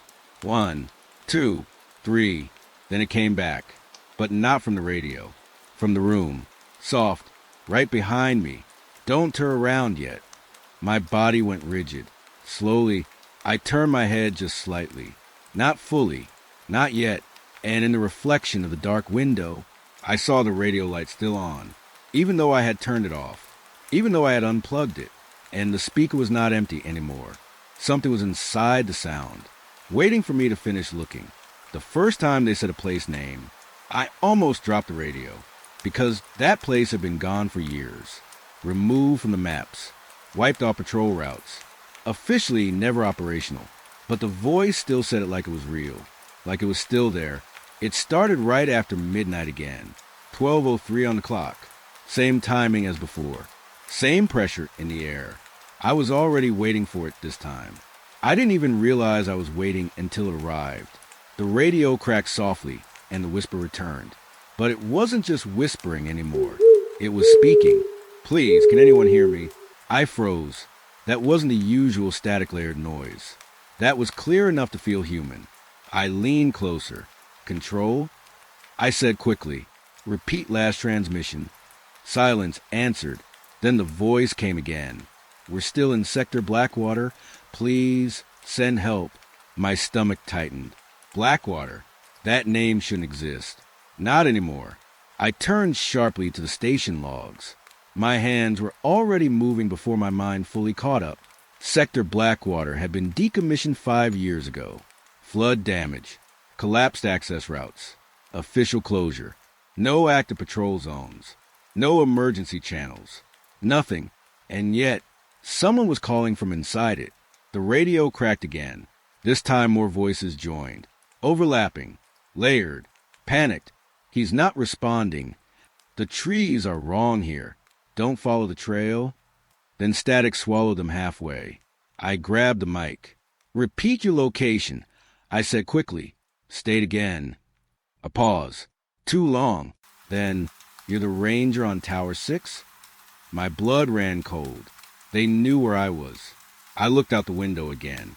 The forest was still there, but something about it felt closer, like it had shifted forward slightly. I blinked hard. That made no sense. But the feeling didn't leave. Answer us, the voice said softly. Please. It wasn't begging like before. It was waiting. I switched frequencies. Emergency relay. Backup line. Old analog channel. Nothing helped. The voice followed every switch. Like it wasn't tied to a channel. Like it was tied to me listening. Then another voice broke in. Different tone. Calmer. Older. We're stuck under the ridge. My throat tightened. Under the ridge was not accessible. The terrain collapsed years ago. No one could be there. No one. I leaned forward. Identify yourselves, I said. A pause. Then, Forest Survey Unit 4. My heart skipped. That unit went missing 6 years ago. Official report. Lost during storm sweep. No bodies recovered. No signal ever traced. Until now, my grip tightened on the desk. This is impossible, I whispered. The radio answered instantly. We're still here. No distortion. No static. Just clarity. Like they were right next to me. I stepped back from the desk. The room felt smaller again. Same feeling as before. Like space was adjusting to sound. The voice came again. But now it sounded closer. Too close. You have to find a ridge marker. I froze. Marker? I asked. A pause. Then, it's still standing. My chest tightened. That marker was removed. Physically removed. I signed off on that report myself. I looked at the map pinned on the wall. Old patrol map. The ridge line was blank now. Official deletion. But my eyes kept drifting to where it used to be, like something was still there. Something I wasn't supposed to acknowledge. The radio whispered again. We can see your light. My stomach dropped. My light? I said. Silence. Then, your tower light. I turned instinctively toward the window. The tower beacon was off. It had been off all night, but the forest outside seemed slightly brighter. I stepped closer to the glass. The trees looked different now. Not moving, but aligned, facing the tower. All of them, like something had turned them, together, at the same time. The radio crackled. Don't trust the silence between messages. I frowned. What does that mean? No answer. Just breathing. Again. Not mine. Then suddenly, a new voice cut in. Different tone. Shaking. Panicked. It's in the signal gap. Don't let it finish the sentence. The transmission broke violently.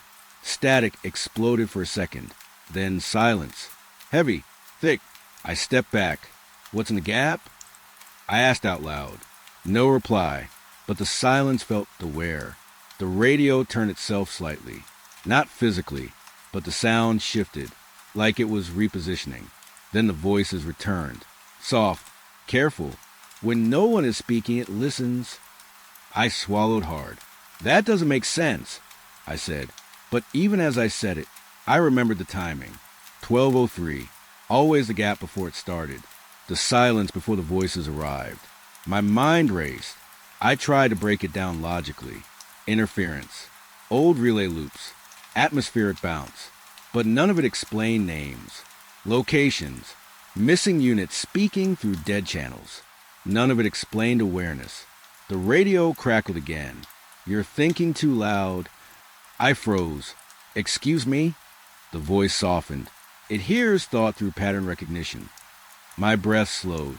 That wasn't how radios worked. That wasn't how anything worked. I looked at the equipment again. Every dial, every wire, every system. All normal. But the sound wasn't coming from any of it anymore.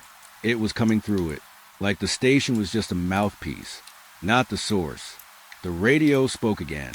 We're not asking you to save us anymore. My chest tightened. Then what do you want? I asked quietly. A pause. Longer than before. Then, we want you to confirm we are still here. I stepped back instinctively. No, I whispered, because I understood that now. This wasn't rescue. This wasn't distress. This was validation. Something that needed acknowledgement. Something that existed only if it was answered. The radio whispered softly. Don't stop listening now. The forest outside dimmed slightly. Not darker, just less defined. Like edges were fading. I pressed my hand against the wall. Cold again. Always cold now. The voice returned one last time. Soft. Almost gentle. You're the first one who stayed this long. My throat tightened. Stayed for what? I asked. Silence. Then, for the reply to complete.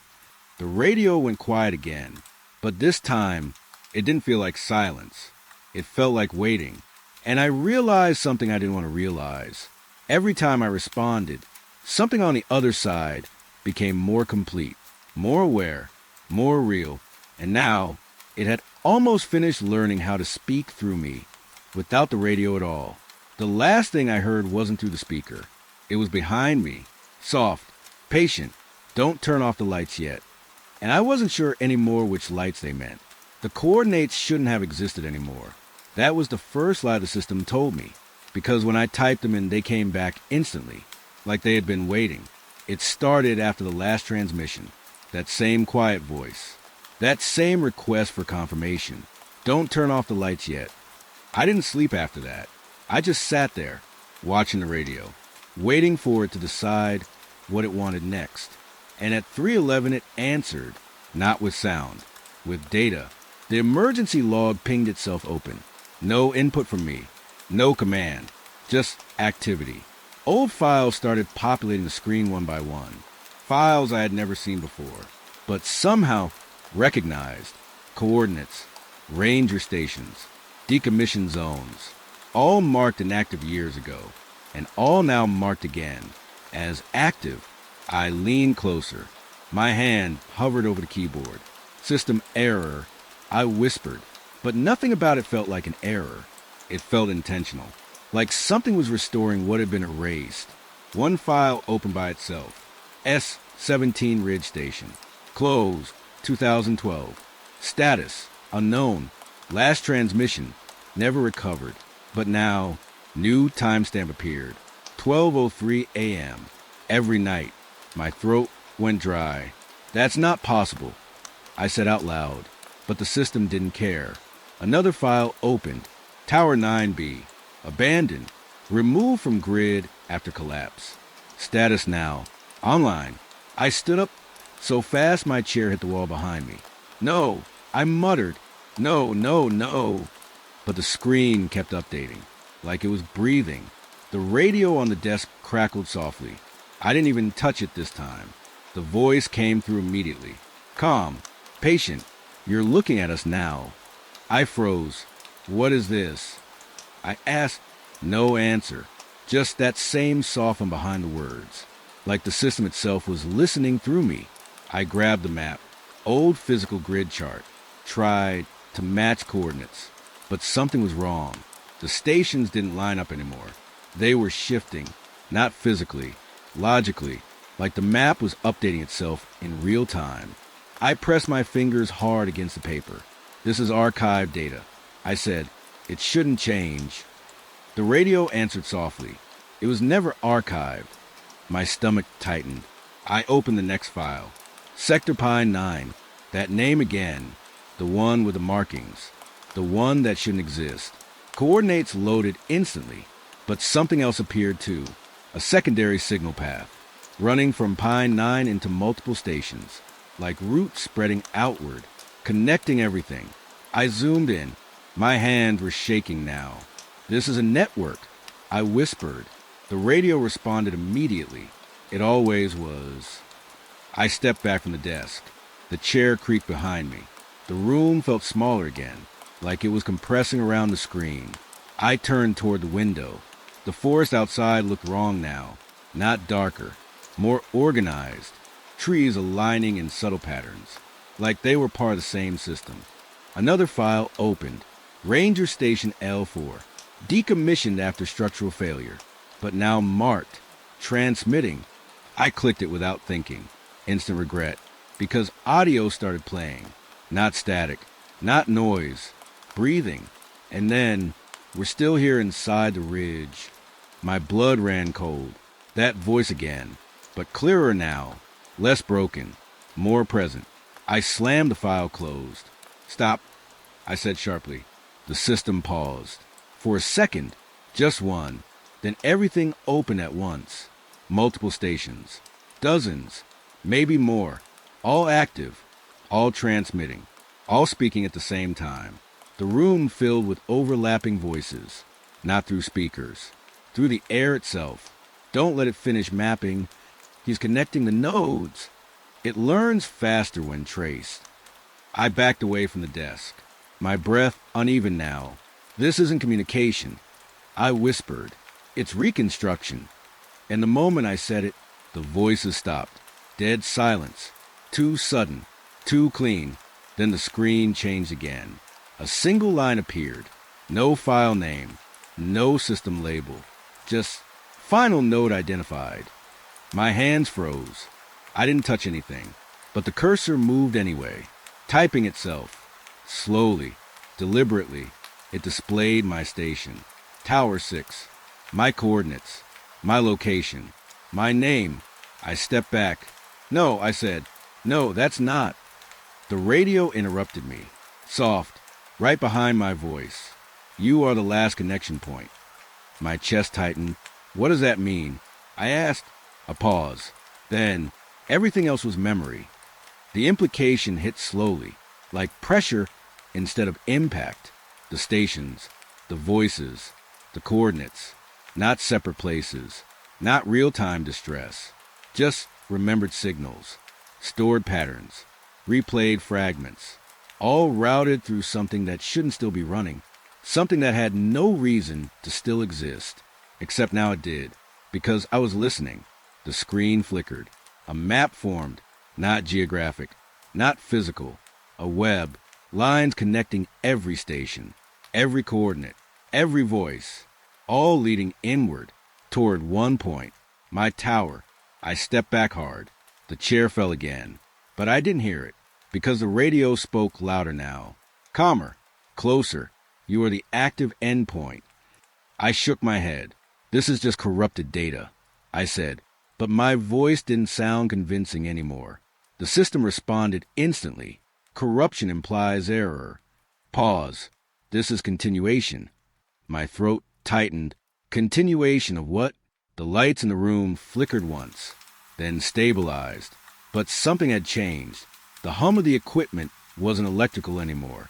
It felt alive, rhythmic, like breathing through machines. I looked at the screen again. The map was complete now. Every line locked into place. Every station connected. And my tower sat at the center, not as origin, but as endpoint. The radio whispered softly. You didn't trace the calls. Pause. You completed them. I stepped back again. No, I said, but the word felt empty, because I realized something I didn't want to accept. Every time I followed a signal, every time I listened, every time I responded, the network didn't just expand. It stabilized. The screen dimmed slightly, then displayed a final message. Begin synchronization. My breath stopped. I reached for the power switch, but the radio spoke before I touched it. You can turn it off. Pause. But you're already inside it. The forest outside shifted again. Not movement, alignment, like everything was adjusting to the same invisible structure. I stepped toward the window, slowly, reluctantly, and saw something I wasn't ready for. The same faint light from earlier nights. But now it wasn't distant. It wasn't separate. It was everywhere. Not a single source. A pattern spread across the entire forest. Like everything out there was already connected, already awake, just waiting for the last node to confirm. The radio crackled one last time. Soft, final, log complete. And for the first time since it started, the voices stopped asking for help, because now they didn't need to be found anymore. They just needed to finish arriving. And I was still standing in the center of the system that had just finished remembering me. I shouldn't have answered. That's the part that keeps replaying in my head. The moment my finger moved toward the mic. The moment I broke protocol. The moment everything stopped being just a signal and started becoming something that knew me. It was 12:03 again. Of course it was. Same time, same pressure in the air. But this time, the forest outside wasn't just quiet. It felt like it was listening for me to respond. The radio crackled softly. Not random anymore. Controlled, like it was waiting for permission. And I gave it that permission without even thinking. Tower 6, please respond. The voice was softer now. Less panic, more certainty. Like it already knew I was there. I should have stayed silent. I should have cut power. Walked away. Anything else. But I leaned forward and pressed a mic. Tower 6 here, I said. My voice sounded too normal. That's what scared me most. A pause. Too perfect. Too precise. Then, you answered. My stomach tightened. State your emergency. I said automatically. Training. Habit. Something in me trying to stay professional, while everything else was collapsing. Another pause. Then the voice returned. But closer. Not in distance. In familiarity. You always answer after the third cycle. I froze. What? I whispered. The radio didn't respond immediately, like it was waiting for me to understand first. Then it said my name. Not shouted, not distorted, just spoken, calm, clear, like it had been stored somewhere, and retrieved exactly as it was meant to be. My grip tightened. That's not possible, I said. But even as I said it, I wasn't sure anymore what possible meant here. The forest outside shifted slightly, not visually, but emotionally, like something out there leaned closer. The radio crackled again. You sound the same. I frowned. Who is this? Silence.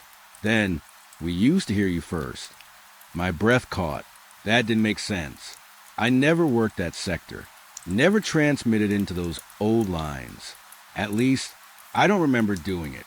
The radio continued.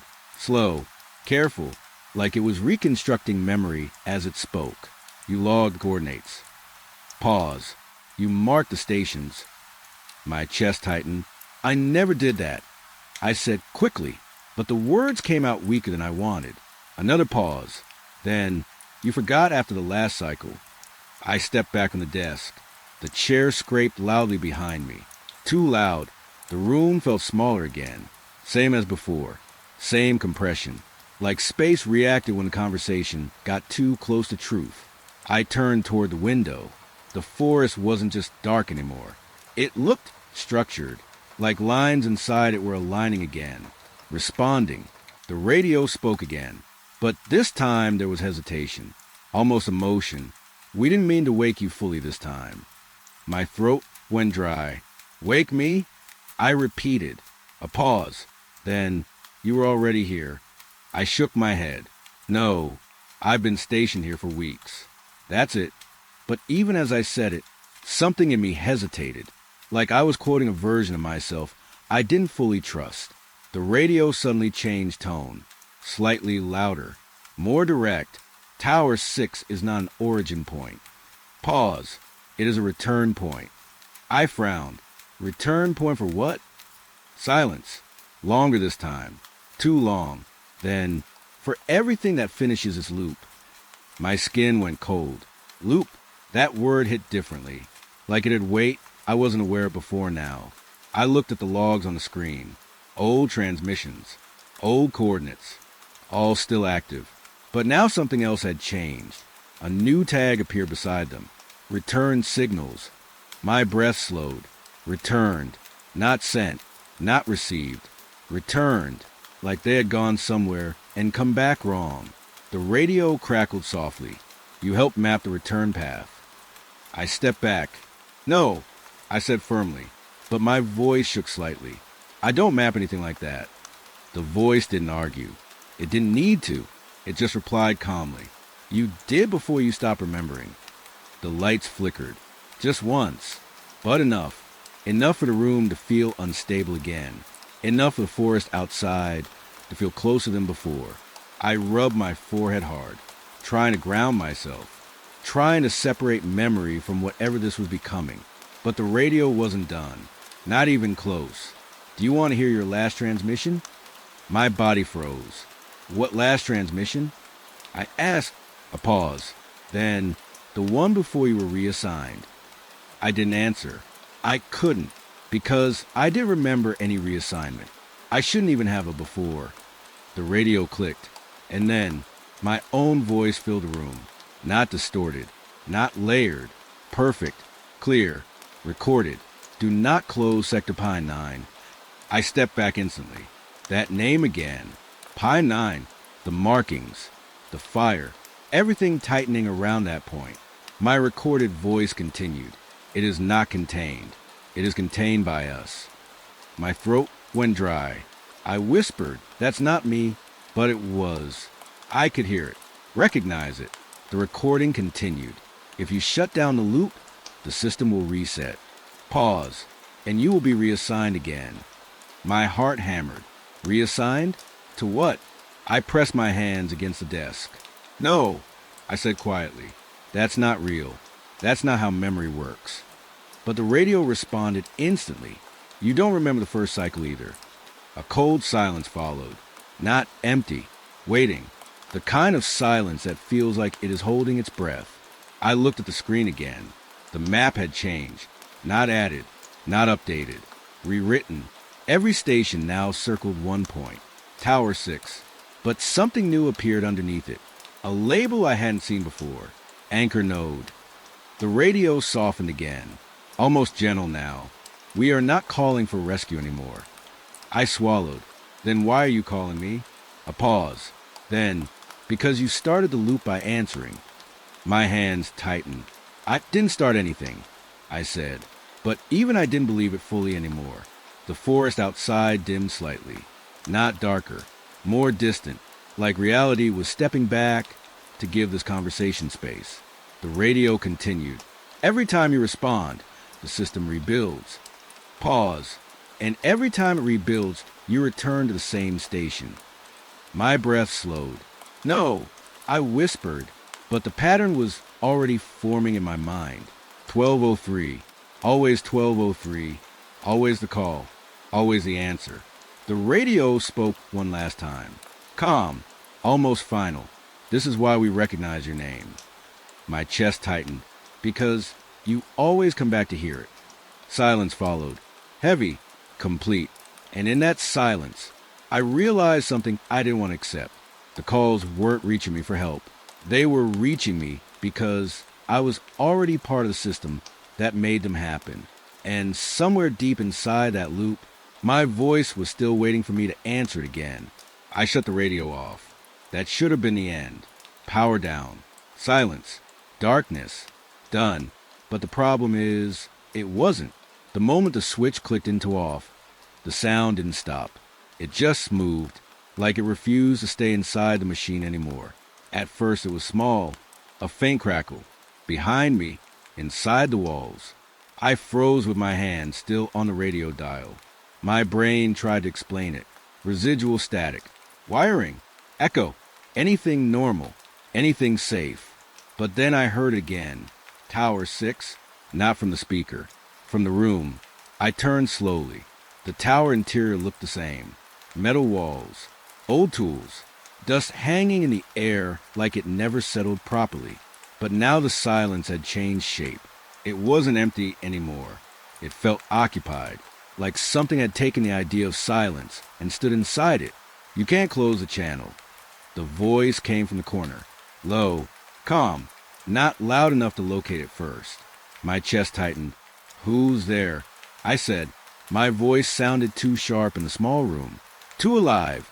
The tower didn't answer, but the walls did. We are already inside. I stepped back instinctively. My boot hit the metal floor too hard. The sound echoed wrong, too slow coming back, like the tower didn't want to return it correctly. I looked at the radio. It was off, completely dark, no power, but a faint light blinked once anyway, then stopped. I told myself it was impossible. Wiring glitch, battery backup, something explainable. But then I noticed something worse. The speaker grill was vibrating slightly, not from electricity, from sound, like something was speaking through it without using it. You listened too long.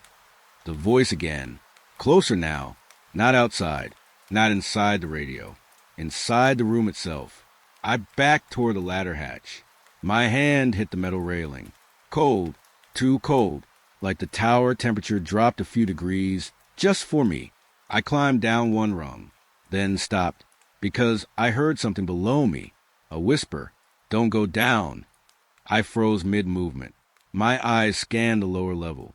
Nothing visible, just darkness and storage crates. But the voice didn't feel like it was warning me. It felt like it was predicting me. You always try to leave at this point. I whispered, "No." But even that sounded rehearsed, like I'd said it before, like I'd lost this argument more than once. The tower creaked. Not wind, not structure settling, something adjusting. I climbed back up into the main room slowly. My mind was racing now. Think logically. Cut power. Burn the system. Destroy the receiver. Anything physical. Anything real. But every time I looked at the equipment, it felt less like machinery and more like a mouth waiting to reopen. Then the voice changed tone. That's what made my stomach drop. It wasn't just speaking anymore. It was remembering me. "You unplugged us last time." I froze. It didn't stop. My throat tightened. "No," I said. "I never did this before." But even as I said it, I wasn't sure what before meant anymore. The walls shifted again. Not physically, but perceptually. The metal panels looked slightly misaligned, like they were stitched together over something older underneath. Something layered, something repeated, and for the first time, I noticed faint scratches inside the paint. Not random. Patterns. The same patterns from forest trees. My pulse quickened. No, no, no. I moved closer to the wall, traced one of the markings with my fingers. It was carved from the inside, not scratched in, pressed outward, like something inside the tower had been trying to get the symbols out. The voice came softer now. Almost patient. "You're remembering faster this time." I pulled my hand away. "Stop saying that." I snapped, but my voice cracked, because something in me was reacting. Not fear alone, recognition. Like my brain was catching up to something my body already knew. The radio suddenly turned on by itself, even though I shut it off, even though I removed power. Static filled the room instantly. Loud, alive. Then it stabilized. And I heard my own breathing through it, delayed by a second, repeated, like the system was replaying me before I even spoke. Then my voice came through again, not the earlier recording. This one was newer, fragile, confused. Tower 6, if you're hearing this. I stepped back. That wasn't old. That was happening now. Or happening again. The voice continued. Do not respond to the channel. A pause. Heavy breathing. Mine. It does not end when you shut it. The walls tightened. That's the only way I can describe it. The space felt smaller, like the tower was compressing its attention onto me. The voice from the radio continued. It moves with you. I whispered. What moves with me? No answer. Only static. Then, the loop. A sharp knock hit the metal door below. I jolted. Hard. Head snapping toward the hatch. One knock. Then silence. Then another. Slow. Deliberate. Not aggressive. Patient. Like it knew I had nowhere else to go. I moved toward the hatch. Every step felt heavier. Like the floor was adding resistance. I reached the edge and looked down. Nothing visible. But I could hear breathing now. Not mine. Not through the radio. Directly below me. Matching my timing. Almost perfectly. Then the voice came from below. But it wasn't a voice anymore. It was multiple. Layered. Different versions of the same sentence. You always come back up. You always come back up. You always... I stepped away instantly. Heart hammering. Because that wasn't a message. That was memory repetition. That was repetition that had learned itself. The radio clicked again. One final tone. Then silence. Then my name. Clear. Right behind me. I turned fast. Nothing there. But the voice continued anyway. From everywhere now. Walls. Floor. Air. You're already inside the channel. I backed into the center of the room. My breathing was too loud. Too real. And then I understood something I didn't want to understand. Turning the radio off didn't close anything. It just removed the disguise. The channel wasn't inside the machine. The machine was just where I first noticed it. The voice softened again. Almost gentle. This is why you can't leave. A pause. Then the final line came through the room like a breath against my ear. Because you are still transmitting. And that's when I realized the silence in the tower wasn't empty. It was waiting for me to speak next. It shouldn't have been there. That name. I stared at the shift roster pinned to wall, expecting it to be a routine check. Same names, same rotations, same quiet boredom of station life. But then I saw it, and my stomach dropped before my brain could even explain why. Ranger Elias Ward, night shift, Tower 12. I blinked once, then again. No, that wasn't possible. Elias Ward had been gone for 3 years. Not transferred, not retired. Gone. That was the word everyone used when they didn't want to explain what happened in Sector East. No body. No final report that made sense. Just a tower that stopped answering and a forest that never gave anything back. And now his name was printed right here like nothing had changed. Like he was still working. Like he might walk in late. I pulled the sheet closer. The paper was fresh. Not old archive stock. Not a scan. Fresh ink. Fresh stamp. Today's date at the top. My throat tightened. I turned toward the duty desk. Hey, I called out. No answer. The station felt too quiet. Not empty. Just delayed. Like sound was arriving slower than it should. I called again. Anyone see this? Still nothing. That's when I knew I was alone in the building. Or at least alone in the way I was supposed to understand it. I looked back at the roster. The names below Elias were normal. Mine included. Same shift pattern. Same rotation. But something was wrong with the alignment. The spacing. Like his name wasn't placed in the list. It was inserted into it. Like it had forced the system to accept it. I should have ignored it. Filed it as a clerical error. Paperwork glitch. But I didn't. Because my eyes kept returning to that name. Elias Ward. It wasn't just listed. It was underlined. Not by hand. By print. Official. Like someone wanted it noticed. Like someone expected me to see it. I flipped the page. My fingers moved faster now. Roster history. Previous month. Same name. Previous year. Still there. My breathing slowed without me realizing it, because now it wasn't a mistake. It was persistence, something that had survived updates, system resets, human oversight, 3 years of absence, overwritten by repetition. I sat down without thinking. The chair creaked too loudly in the empty room.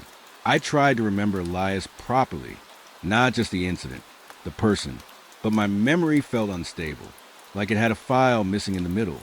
I could see fragments, a laugh near the fuel shed, a flashlight cutting through fog, a voice on the radio saying, "All clear," too early, then static, then nothing. My radio crackled softly on the desk. I looked at it immediately, but it wasn't transmitting anything, just idle noise, background hiss. Still, it felt louder than usual, like it was trying not to speak yet. I checked the roster again. Something had changed. A second name now sat under Elias Ward, mine, but the shift time was wrong. It showed me scheduled for a post I wasn't assigned to yet. Tower 12. Same tower, same cycle.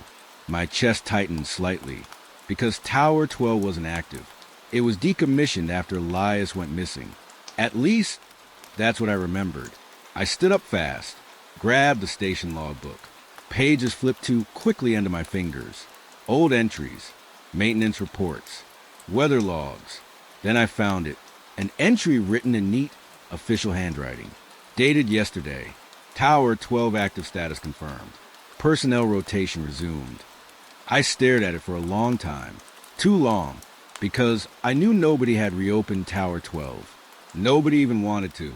The radio crackled again, this time longer, not static, almost like breath. I leaned in before I could stop myself. And then a voice came through. Calm, familiar, too familiar. You saw it, didn't you? I froze. That voice shouldn't have existed anymore. Not in any channel, not in any record. But I knew it instantly. Elias Ward. I stepped back from the desk. Elias, I said quietly. The radio hissed. Then, don't erase it again. My throat went dry. Erase what? I asked. Silence. Then the voice returned softer. The rotation always brings me back. I looked at the roster again. My name flickered slightly. Not visually. Conceptually. Like my brain couldn't decide if it belonged there anymore. The ink seemed too dark now. Too fresh. Too aware. I shook my head. This is impossible, I whispered.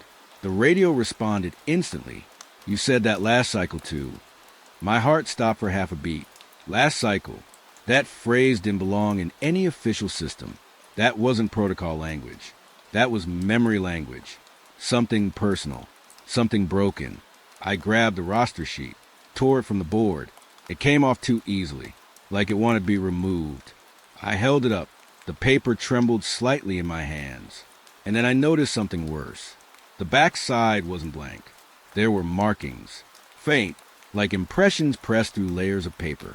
A second list, different handwriting, same names, but rearranged. My breathing got faster. I flipped it again.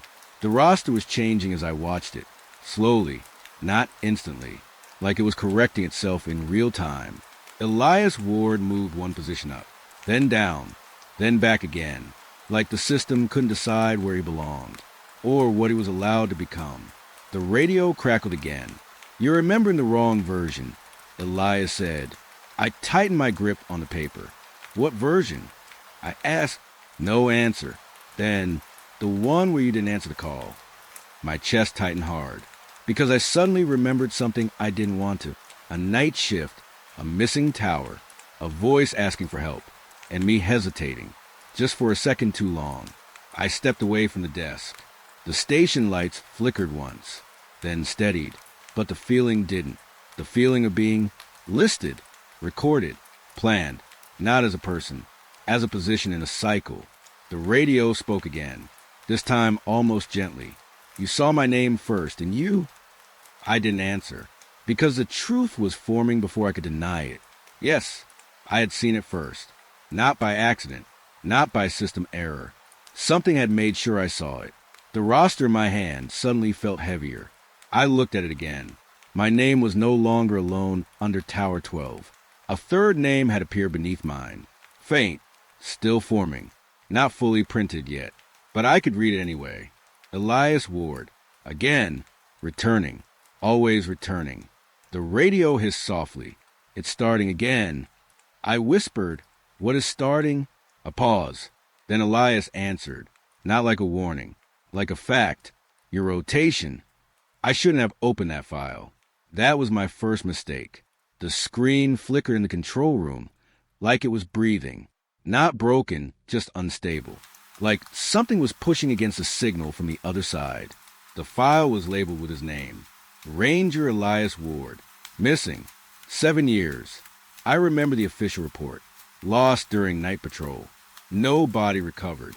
Presumed deceased. Clean words. Easy words. The kind that close doors and stop questions. But his name was still in the system. Still active. Still uploading. I didn't even sit down. My hand just moved on its own, clicking the playback. At first, there was nothing. Just static. That soft, ocean-like noise that makes you think the world is empty. Then his voice came through. Low. Dry. Like he hadn't spoken in days. I don't know if this is going anywhere. But if someone hears it, don't come into Sector Pine 9 after dusk. My stomach tightened. Sector Pine 9 had been closed for years. Officially erased from active rotation maps. So why was his log still tagging it like it existed? The audio cracked again. A long pause followed. Too long. I checked the timestamp. It was current, recorded today. That's when I noticed something else.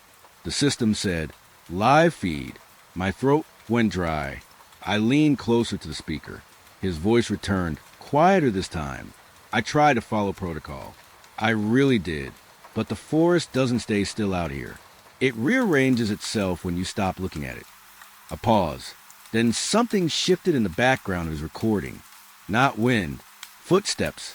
Slow. Heavy. Crunching leaves that shouldn't have been there. He whispered. It started after I found the markings again. My fingers hovered over the keyboard. Frozen. I wanted to shut it down. I should have shut it down. But curiosity does something strange when fear is involved. It keeps you listening. Another burst of static. Then his breathing got sharper. I thought I was tracking a pattern. That's what I told myself. Rangers love patterns. We survive on them. A dry laugh escaped him. No humor in it. But this isn't a pattern. It's a direction. A cold draft moved through the control room. I swear it wasn't from the vents. The speaker hissed again, and for a second, I thought I heard something else under his voice. Another voice. Not clear. Not human in a normal way. Like it was speaking from too far away or too deep under the ground. Elias stopped talking. Then he said very slowly, "It knows I'm recording." Silence hit. So hard it felt physical. I looked at the screen again. The waveform had changed. It wasn't random anymore. It looked structured, like words forming inside the noise. My pulse started rising. I checked the system logs. The recording wasn't coming from a radio unit. It wasn't satellite linked. It was being generated internally, inside the forest network, inside Pine 9. Elias spoke again, faster now. "If you're listening, don't trust the map. The map is wrong. The trails are not where they used to be." Another pause. Then his voice dropped into something almost broken. I walked the same loop 3 times. But each time I came back, the tower was closer. My hands went cold. Tower. There was no tower in Pine 9.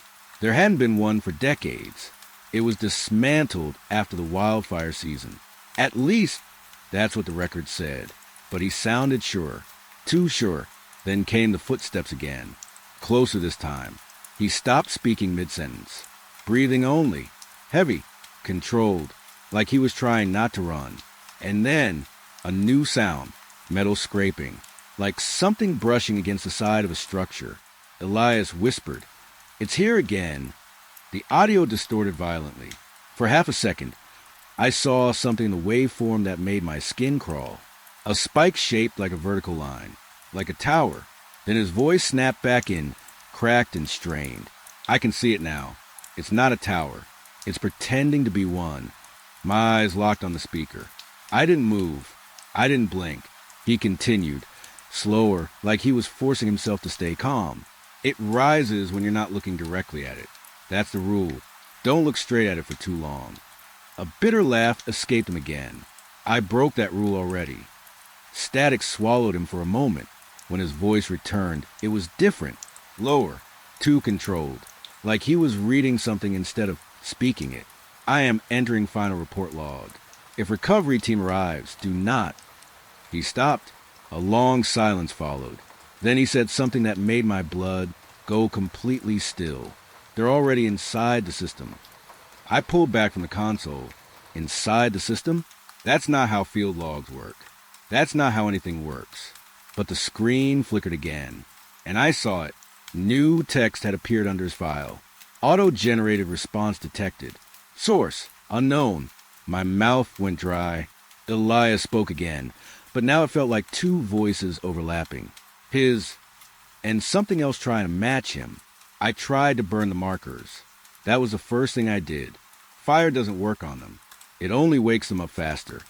A sharp inhale. I thought I was alone when I did it. He paused. Then very softly, I wasn't. A faint sound came through the recording. Not footsteps this time. Breathing. Right behind him. My chair creaked as I leaned closer without realizing it. The audio shifted again. This time the forest sounded too close. Too enclosed. Like the microphone had been buried under something living. Elias whispered. If you're hearing this in sequence, then you're already inside the loop. My heart skipped. Loop. The word didn't belong in field reports. It didn't belong in survival logs. But he said it like it was normal. Like it was the only rule that mattered. He continued. It doesn't chase you. It follows your attention. That's the difference. A long pause. Then his voice broke slightly. I stopped running when I realized it only gets closer when I remember it exists. My fingers slowly lifted from the keyboard. That sentence didn't make sense, but it felt true in a way that made my chest tighten. A sudden burst of static slammed through the speaker. Then silence. Too clean. Too final. I thought it was over. But then his voice came back one last time. Not from the recording.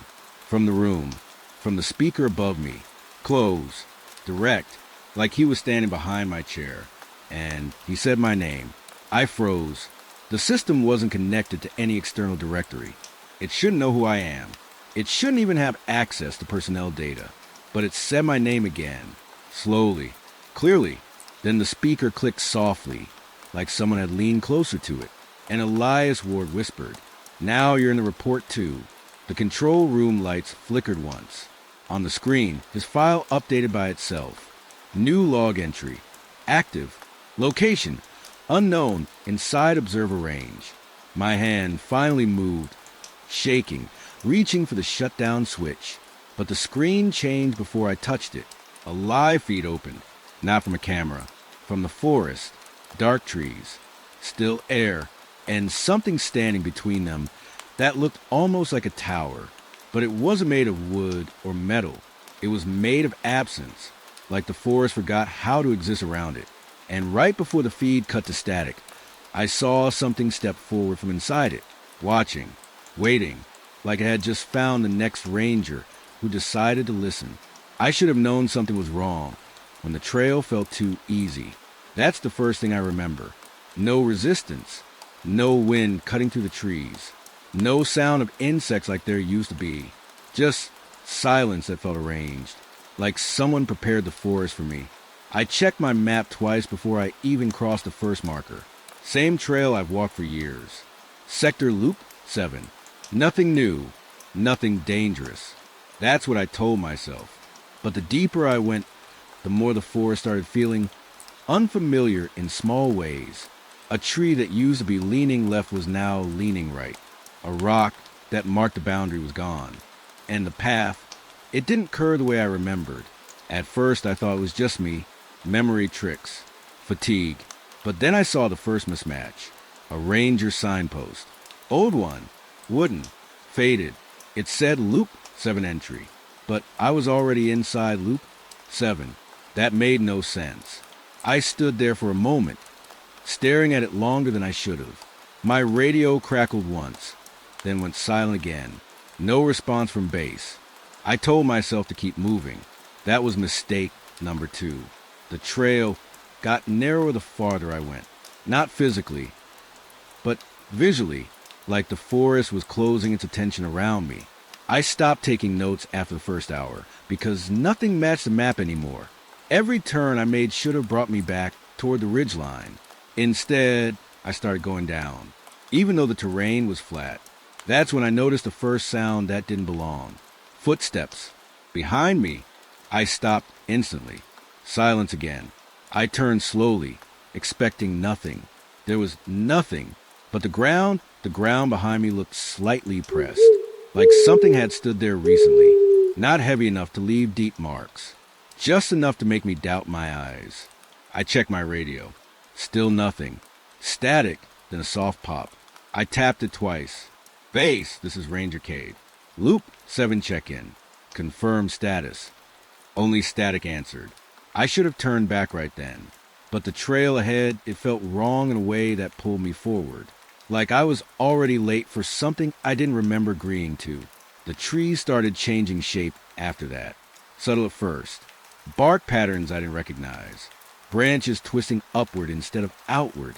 Some trunks looked too smooth, like they had been carved instead of grown. I stopped again and pulled out the map. My hand froze. The map was right. The forest wasn't. That's when I realized something worse. The map wasn't updating to reality. Reality was updating to the map. I looked up slowly, and for a second, I swear the path had shifted slightly while I wasn't looking at it. Not a big change, just enough to make me lose confidence in where I had just come from. That's when I heard it again. Footsteps. Closer this time. I spun around fast. Nothing, but my radio clicked on by itself. A voice came through. Not bass, not anyone I recognized, just breathing at first. Then a whisper. Wrong turn. My throat tightened instantly. I didn't answer. I couldn't. The voice came again. Soft, calm, almost patient. You already passed a marker. I looked around fast. Marker? There was no marker here. At least not in the direction I was facing. But when I turned slightly to the left, I saw it. A small wooden post half hidden behind the trees. It wasn't on my map. I walked closer, slowly, against my better judgment. The post had a symbol carved into it. Not a ranger symbol. Something older, not natural. 3 vertical lines crossing a broken circle. My radio hissed louder as I got closer. The whisper came again. You weren't supposed to see that one. I stepped back immediately. And the moment I did, the forest changed again. Subtle shift, but undeniable. The marker behind me was gone. I turned in a full circle. It wasn't anywhere, but I was still standing in the same spot. That's when panic started trying to rise. I forced myself to breathe slow. Training kicks in at moments like this. You don't trust emotion. You trust procedure. I marked my location. Tried to triangulate. But every direction I checked gave me the same reading. Loop 7. Except I was no longer sure I was inside loop 7. My radio crackled again. This time clearer. Ranger Cade, why did you leave the path? I froze. That wasn't protocol language. No one speaks like that in official comms. I responded anyway. Identify yourself. Silence. Then a small laugh. Not mocking. Just familiar. Like someone remembering me. I did, the voice said. My stomach dropped. I stepped back slowly, watching the trees now like they might move when I blink. The wind picked up for the first time, but it wasn't normal wind. It came in pulses, like breathing. The forest was breathing, and every time it exhaled, the path shifted slightly again. I started walking faster, not running, not yet, but fast enough that I stopped looking at details. That's when I realized something else. I wasn't choosing direction anymore. Every time I made a decision, the trail had already adjusted to it. Left or right didn't matter. The outcome was the same. I stopped suddenly when I saw another post ahead. Same symbol. Closer this time. I hadn't seen it approach. But it was there, waiting. My radio screamed with static for half a second. Then the voice returned. Closer now. Too close. You're walking in circles you don't remember starting. I backed away slowly. My boots hit something soft. I looked down. Fresh footprints. But not mine. They were walking alongside me. Perfectly matched pace. I followed them with my eyes. They led forward, toward the deeper part of the forest, where I definitely had not gone yet. At least, I thought I hadn't. My memory started feeling unreliable, like it was being edited in real time. I forced myself to stop walking. Everything stopped with me. Even the wind, even the sound. That silence again. Arranged. Then my radio clicked one last time, and the voice said something that made my skin go cold all the way through. You're almost back to where you started. I looked down at my map again and realized something terrifying. There was a second route drawn on it now, one I hadn't seen before. A loop that circled around me, already completed. And marked at the center of that loop was my current position. The forest didn't lose me.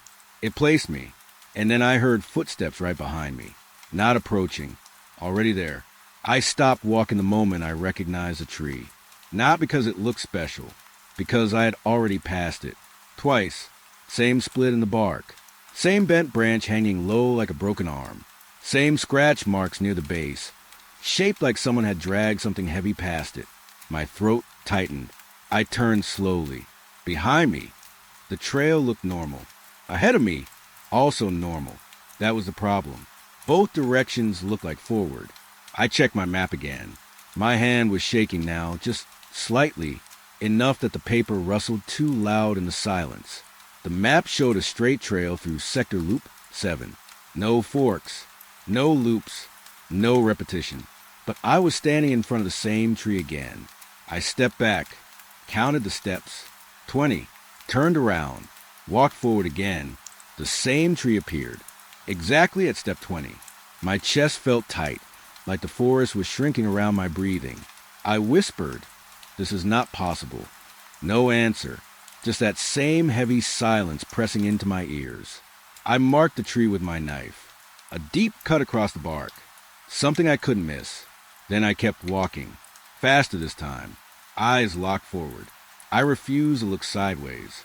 That was mistake number one, because after maybe 2 minutes, I saw the mark again, the same slash. On a tree ahead of me, my stomach dropped. I stopped walking so fast my boots scraped the dirt. "No," I said out loud this time. I walked closer. The mark was fresh, sap still dripping. My mark, but I had not been here again. I hadn't looped. Not yet. That's what my mind kept trying to believe. But the forest didn't care what I believed. I turned slowly in place. The trees all looked familiar, not identical. Worse, familiar in memory. Like I had already seen them and just forgotten. My radio crackled softly. I didn't even touch it. It turned on by itself. A whisper came through. Soft, almost amused. "You're learning it now." I froze. That voice again. The same one from earlier. Not base. Not rescue. Not anything official. Something listening from inside the forest itself. I swallowed hard. "Identify yourself," I said again, but my voice sounded weaker now. Static answered first. Then the whisper returned.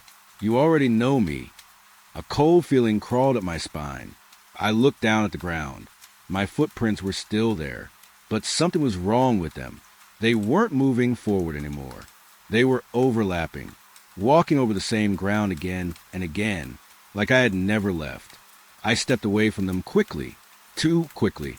My boot hit something hard. A stone. I looked down. It had a mark carved into it. 3 vertical lines crossing a broken circle. The same symbol I had seen earlier. My breath caught. I looked up fast and saw another stone. Same symbol. Then another. Then another. They weren't scattered randomly. They were forming a line. A path. A second path. Running beside the real one. My heart started beating harder. I followed it with my eyes. It curved slightly ahead of me, matching my direction perfectly, like it had been waiting for me to notice it. The radio clicked again. The whisper returned, quieter now. "You keep choosing the wrong version of the trail." I stepped back. My foot landed on something soft again. I already knew what it was before I looked. Footprints. Not mine. Walking beside me. Perfect sync. I turned my head slowly. Nothing there, but the prints were fresh, moving in step with me. I backed away again. The forest responded immediately. The trees on both sides shifted slightly, not physically moving, but repositioning in my awareness, like the space between them was being rewritten. I tried to breathe slower. Training, focus, control. But control doesn't work when reality stops agreeing with you. I forced myself to walk forward again. Straight line, no deviation. I told myself if I kept moving forward long enough, I would break out of it. That's what maps teach you. That forward is always forward. But after maybe 30 steps, I saw it again. The first tree, the one I had marked, standing exactly where I was about to step. I stopped so hard my breath hitched. I looked back instantly and saw it behind me too.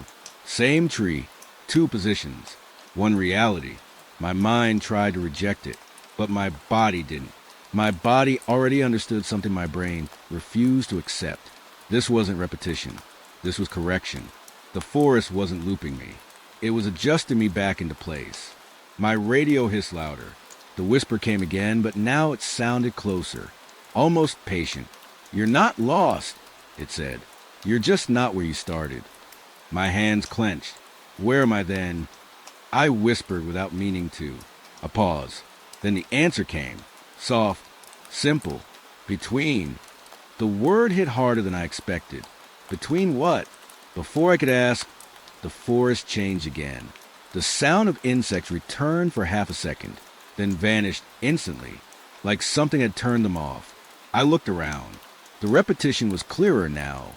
Trees repeating in patterns. Rocks placed too evenly.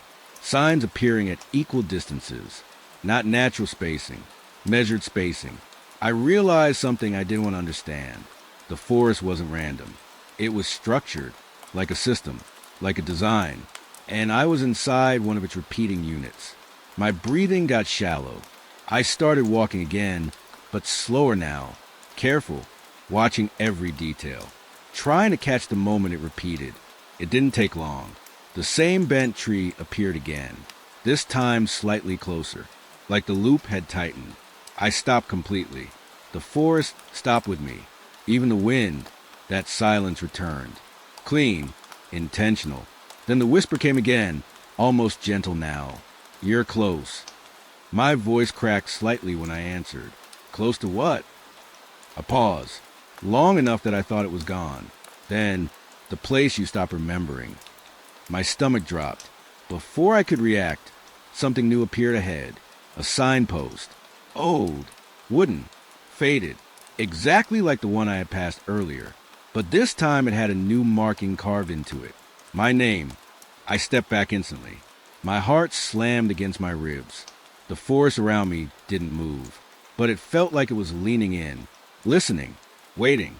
And the whisper came one last time in my ear-level static. "You keep walking past yourself."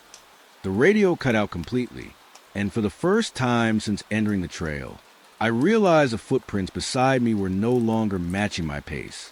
They were slightly ahead now, leading. The moment I tried to call for help, I knew something was already listening, not on the other end. On my end, I keyed the radio like I always do. Calm motion, training muscle memory. Thumb press. Hold. Base, this is Ranger Cade. I'm requesting. Static cut me off mid-sentence. Not normal static. This was layered, like multiple signals bleeding into each other. Then my own voice came through. Clear. Too clear. Base, this is Ranger Cade. I froze. I didn't speak again, but the radio repeated me anyway. Same tone, same breath, same timing.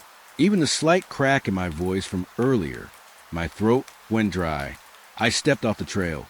Without realizing it, boots sinking into damp soil.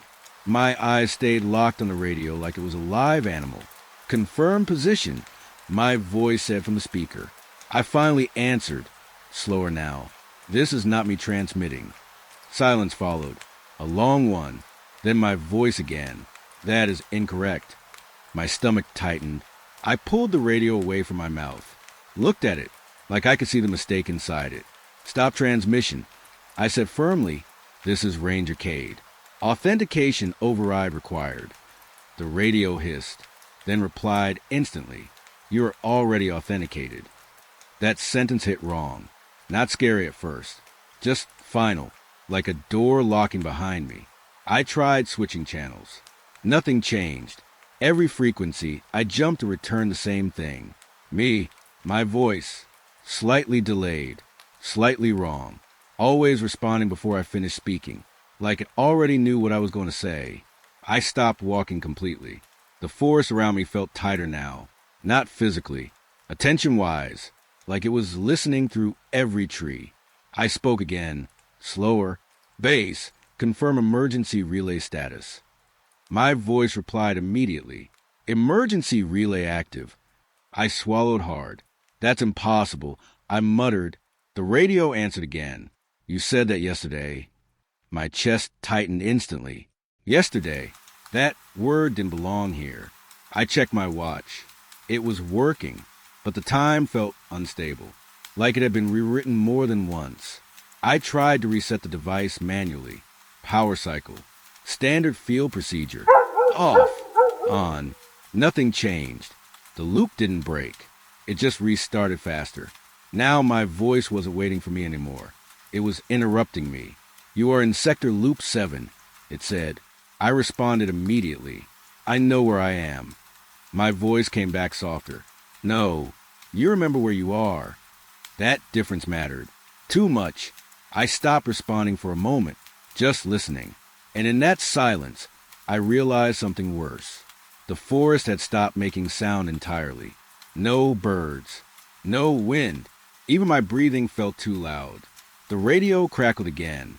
But this time, my voice didn't come alone. There was something behind it, a second layer, slightly distorted, almost like it was speaking through something larger. "You keep calling for help from the place you are already lost in." My hand tightened on the radio. "I'm not lost," I said out loud. The radio answered instantly. "You were before you started speaking." I froze. That sentence shouldn't have made sense, but it did, in a way that felt physically uncomfortable, like it was describing something I didn't want to remember. I turned in a slow circle. The trees felt closer now, not moving, just more aware of me. I tried switching to manual emergency beacon. The light blinked once, then stayed off. I hit it again. Same result. Then my voice came back through the radio, but it was quieter now, closer, almost like it wasn't coming from the device anymore. It said, "Stop trying to exit the loop through the loop." My throat went dry again. I whispered, "What does that mean?" The answer came instantly. "You are using the system that contains you." My grip loosened slightly.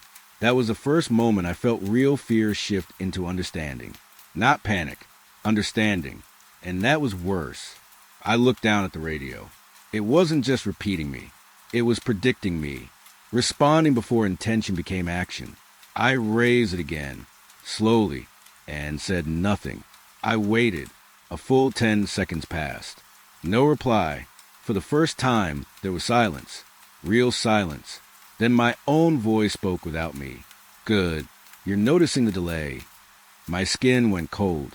I hadn't transmitted anything. The radio still responded.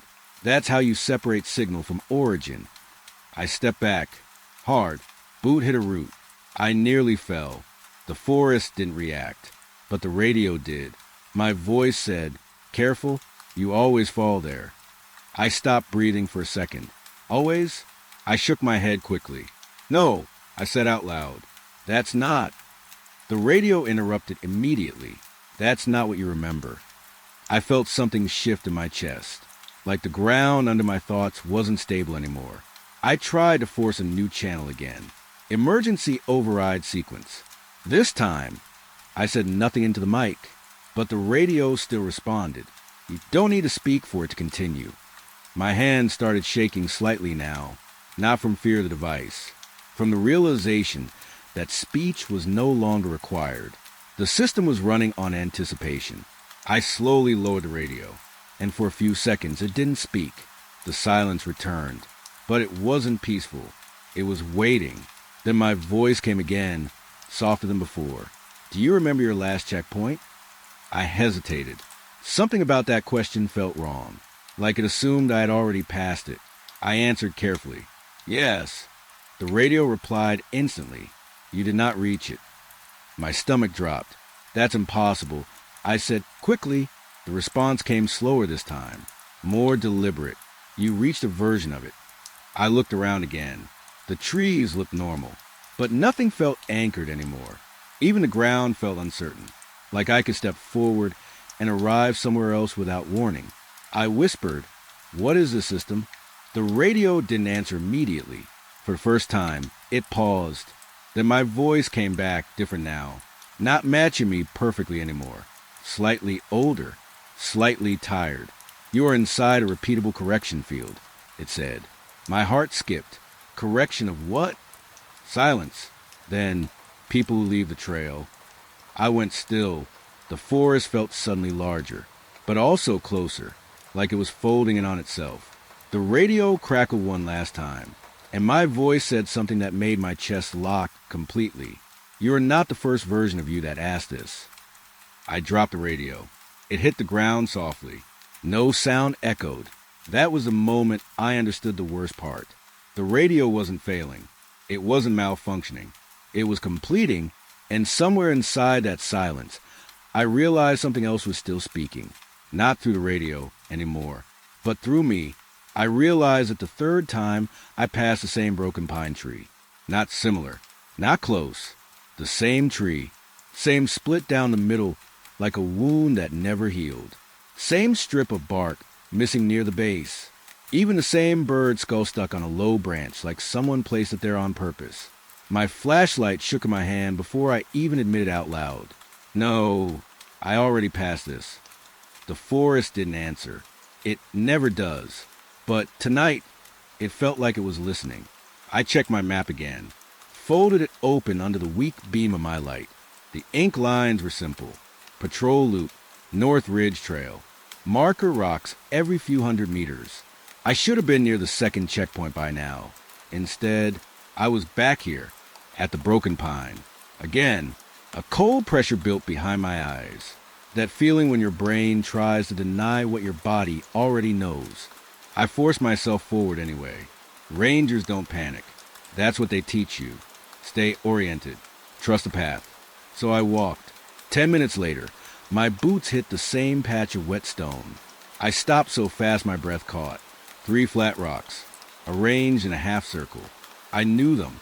I knew them because I had stepped over them before, thinking nothing of it. My throat went dry. That's not possible, I whispered. But the forest didn't care what was possible. The wind moved through the trees above me, slow and heavy. Not natural wind, more like something breathing through branches it didn't fully understand. I turned in a slow circle, forcing my mind to stay sharp. Left should have taken me downhill, right toward the ridgeline. Instead, both directions felt identical. Same darkness, same silence, same pressure. Like the world had flattened itself into a loop with no exit point. I picked left, because choosing something feels like control. That illusion lasted about 8 minutes. Then I saw it again. The broken pine. Same bird skull. Same wound in the bark.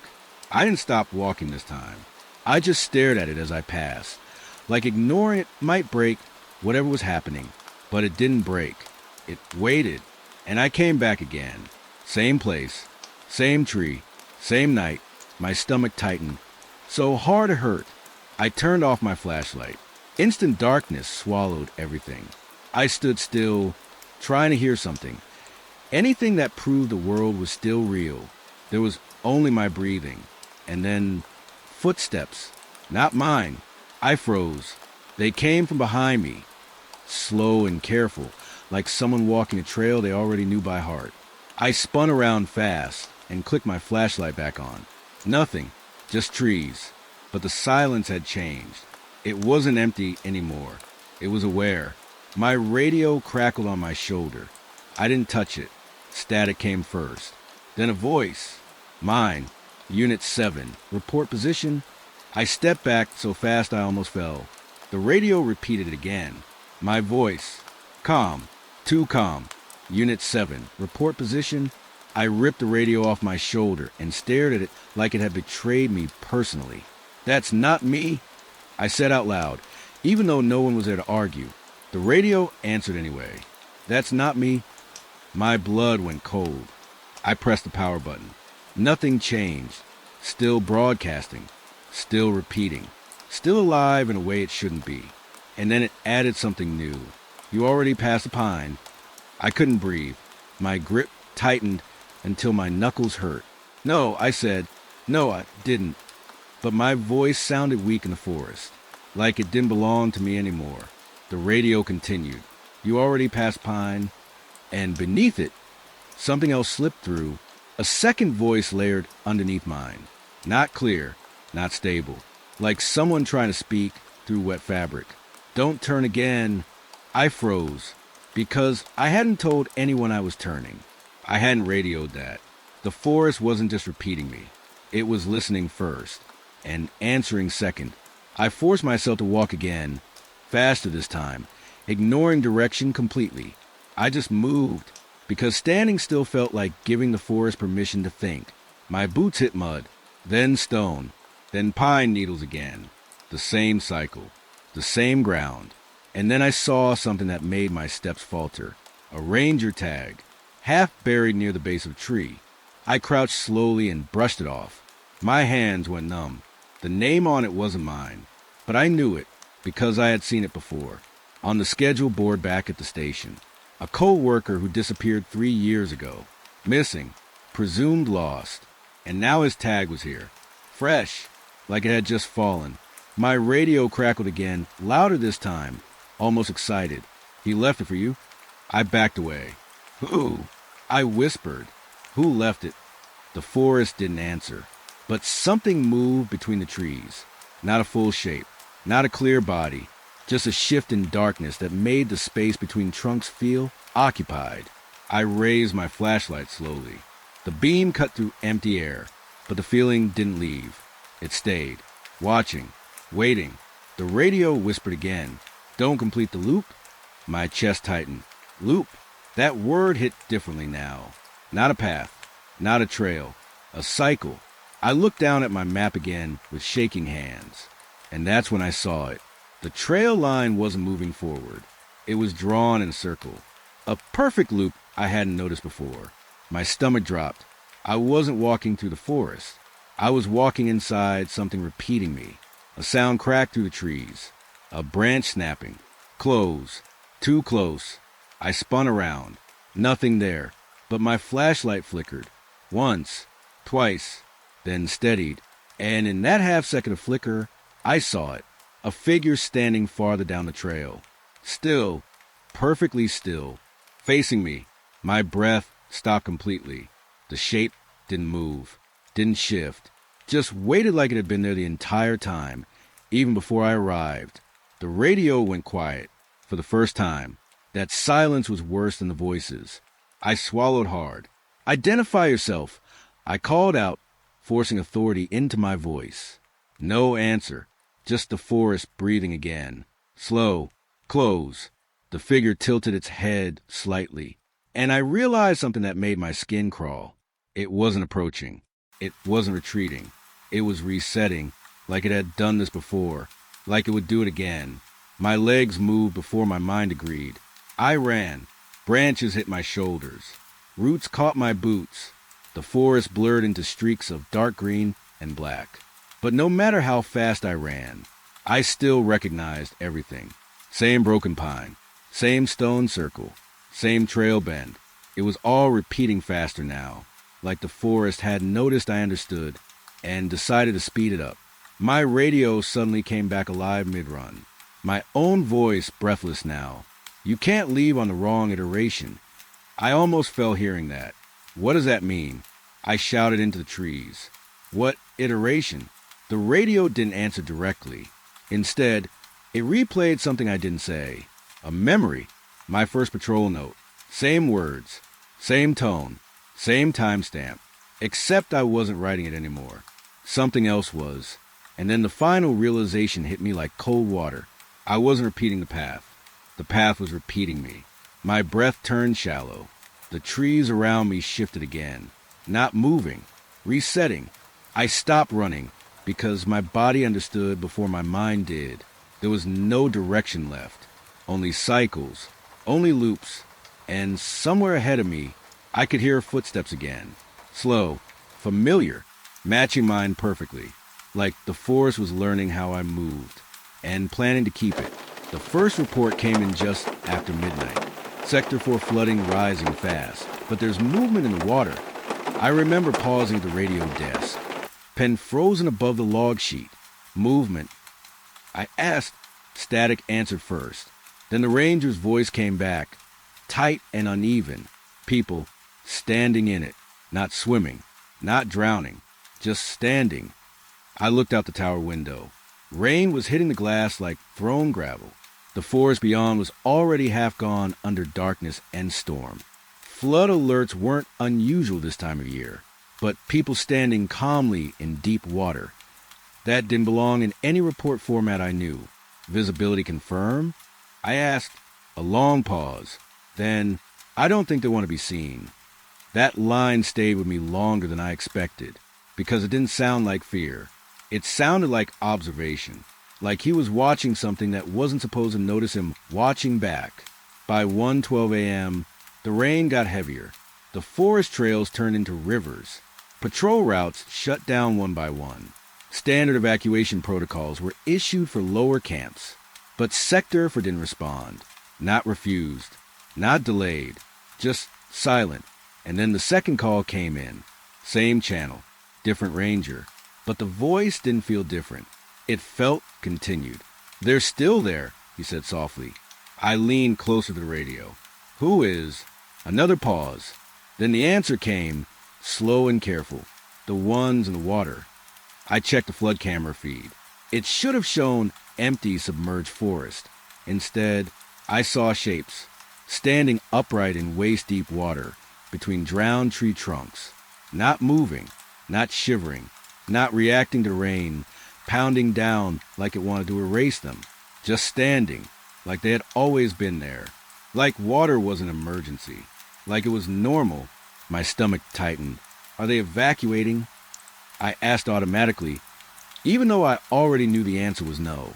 The ranger on the other end laughed once, but it wasn't humor. It was disbelief trying to survive. "They're not reacting at all," he said, "not even when we shine lights." A burst of static cut through his words. When it cleared, his voice had dropped lower, but they turn their heads when we speak. I didn't answer right away. Something about that detail made my throat go dry. Turning heads meant awareness. Awareness meant understanding. And understanding meant this wasn't a flood situation anymore. It was something else entirely. I switched channels to the evacuation team. "Confirm civilian presence in Sector 4 flood zone," I said. A delay. Then command replied. "No civilian records for that sector active. Area is uninhabited." I looked back at the screen. The figures were still there. Uninhabited didn't match what I was seeing. And the longer I stared, the more wrong it felt that they were so still. No panic. No movement toward higher ground. No attempt to escape. Just standing in rising water, like they were waiting for it to reach a certain level. My radio crackled again before I could speak. This time, it wasn't a ranger. It was something weaker, closer, almost drowned out by rain. "Don't close the gates." I froze. That wasn't protocol language. That wasn't field communication. That was personal. "Identify yourself," I said sharply. Silence. Then the same voice again, slightly clearer. "Don't close the gates. We're almost at the top." My hands tightened on the console. "What gates?" I asked. No answer. Only the sound of water rising somewhere I couldn't see. I checked the flood map again. Sector 4 was almost fully submerged now, but something didn't align. The elevation readings were unchanged, which meant the water shouldn't have been this high. It shouldn't even be there yet. I zoomed in on the camera feed again, and that's when I saw it. The figures weren't just standing. They were aligned, in rows, between trees, facing the same direction. all of them angled slightly upward, like they were watching something above the forest canopy. Not the rain, not the tower, something higher, something I couldn't see. A sudden knock came from the tower door. I flinched so hard I nearly dropped the radio. That shouldn't have been possible. The storm outside was too strong for anyone to be standing there. Another knock, slower this time. Patient. I didn't move. Who is it? I called out. The answer came through the radio instead of the door. A voice I recognized now. One of my own field rangers. Except he wasn't supposed to be in Sector 4 anymore. He had checked out hours ago. "Let us in," the radio said. My mouth went dry. "You're not at the tower," I said. A pause. Then, "We are everywhere in the water." My eyes went back to the screen. One of the figures in the flood shifted, just slightly, enough for me to notice. Its head tilted upward, exactly like it was listening to the tower. To me, another knock hit the door. Harder. The entire frame shook. I stepped back instinctively. "No evac clearance granted," I said into the radio, forcing protocol into my voice. "Return to designated safe zone." The radio didn't respond immediately. Instead, I heard breathing. Not static, not distortion. Breathing. Slow. Wet. Close. Then the voice came back. But it wasn't alone anymore. It was layered, like multiple people speaking through the same mouth. We are already inside the floodline. The lights in the tower flickered.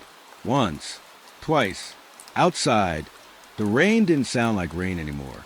It sounded like pressure, like something pressing upward from below the ground. I looked at the camera feed again. The water level hadn't changed, but the figures were closer. Or maybe the camera was lower. Or maybe the forest itself was rising. A shape moved behind one of the standing figures. Not a person, not a tree, something darker than both. It didn't walk. It shifted, like it belonged to the water more than anything else. My radio suddenly went dead silent. That silence lasted exactly 2 seconds. Then my own voice came through.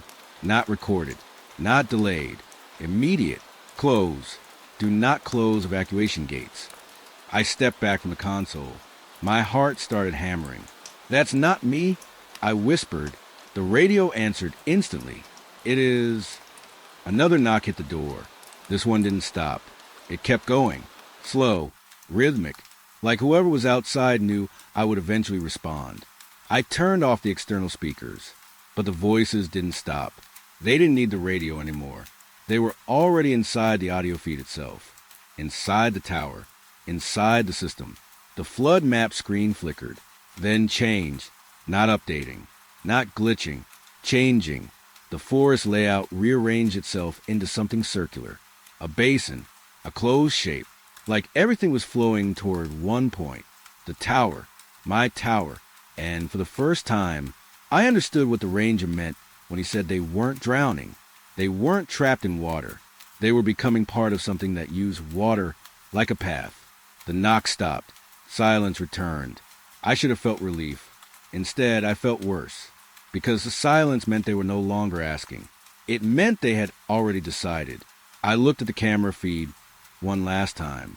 One of the figures in the flood raised its head fully now, and for a moment, just a moment, I thought it was looking directly into the camera, directly at me. Then the water on the screen rippled upward, like something beneath it had opened its eyes. The feed cut out, but the radio stayed on, and my own voice whispered very softly, like it was standing right behind my chair. "Open the gates." The first thing I noticed was that the water wasn't rising anymore. It was waiting, like it had stopped mid-breath. I stood inside the tower, staring at the frozen flood map on the screen. The last update had locked everything into a single image. Sector 4 fully submerged. Forest erased under a thick blue layer. But something felt wrong about that stillness, because nothing in nature ever holds still like that. My radio crackled again. No static this time, just silence. And then breathing, soft, close, controlled. I leaned in slowly. "Identify yourself," I said, forcing my voice to stay steady. No answer, just that breathing again. But now it didn't feel like it was coming through the speaker. It felt like it was happening in the room. Behind me, I turned fast. Empty tower. Just rain tapping the glass like nervous fingers. I swallowed hard and forced myself back to console. Flood status check. I said into the system mic. The system didn't respond. Instead, the screen flickered. Once. Then changed. Not updated data. Not a refresh. Something else entirely. The camera feed reopened itself. Sector 4. But this time, the angle was lower. Closer to the water. I frowned. That camera was mounted high. I whispered. On screen, the forest was submerged exactly like before. But now I could see details I hadn't seen earlier. Shapes under the surface. Not floating debris. Not drowned trees. Bodies. Standing upright. Perfectly still. My throat tightened. "No," I said softly. "That's not possible." I leaned closer to the screen, and the water rippled, but not from wind, from movement underneath, like something had shifted its position, and realized it was being watched. A face appeared beneath the surface, too close to the camera, eyes open, looking upward, directly into the lens, directly into me. I stepped back so fast my chair hit the wall. "That's not a reflection," I said out loud. Even though I didn't know who I was convincing, the face didn't disappear. It stayed there, just below the waterline, not drowning, not struggling, just watching. More shapes started to appear around it, dozens, rising slowly from the submerged forest floor like they had been waiting for the camera to notice them. And they were all looking up, not at the surface, at the tower, at me. My radio came alive again, but this time the voice was different. Not mine, not a ranger, a woman's voice, soft, calm, almost familiar. "You're looking at us now." I froze. "Who is this?" I asked. No response at first. Then, "Were the ones you called for?" My mouth went dry. "I didn't call anyone," I said quickly. A pause, then a faint sound like movement through water. And her voice again. "You did, the night the flood started." I looked at the console logs. My hands moved automatically. System access history. Radio transmissions. External calls. Nothing. No outgoing distress signal. No unauthorized contact. Nothing that matched what she was saying. But the screen flickered again. And suddenly, I saw a log entry that hadn't been there before. Time-stamped. From me. Request assistance from submerged sector entities. My stomach dropped. "That's not mine," I whispered. The woman's voice softened.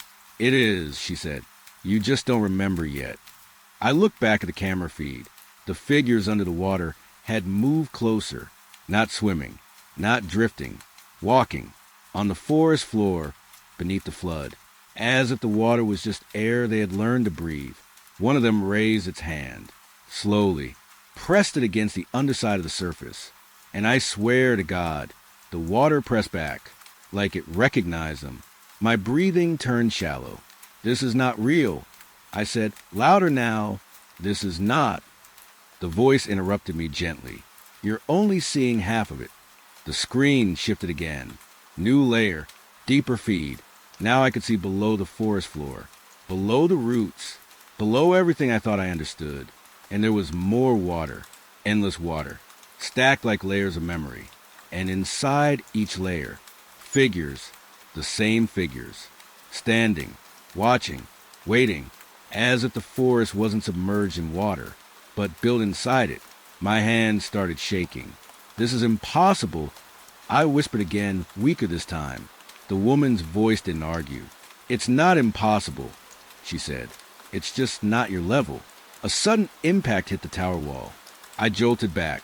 Another hit, then another, not random, rhythmic, like knocking from outside, but heavier now, slower, intentional. The camera feed zoomed in on its own.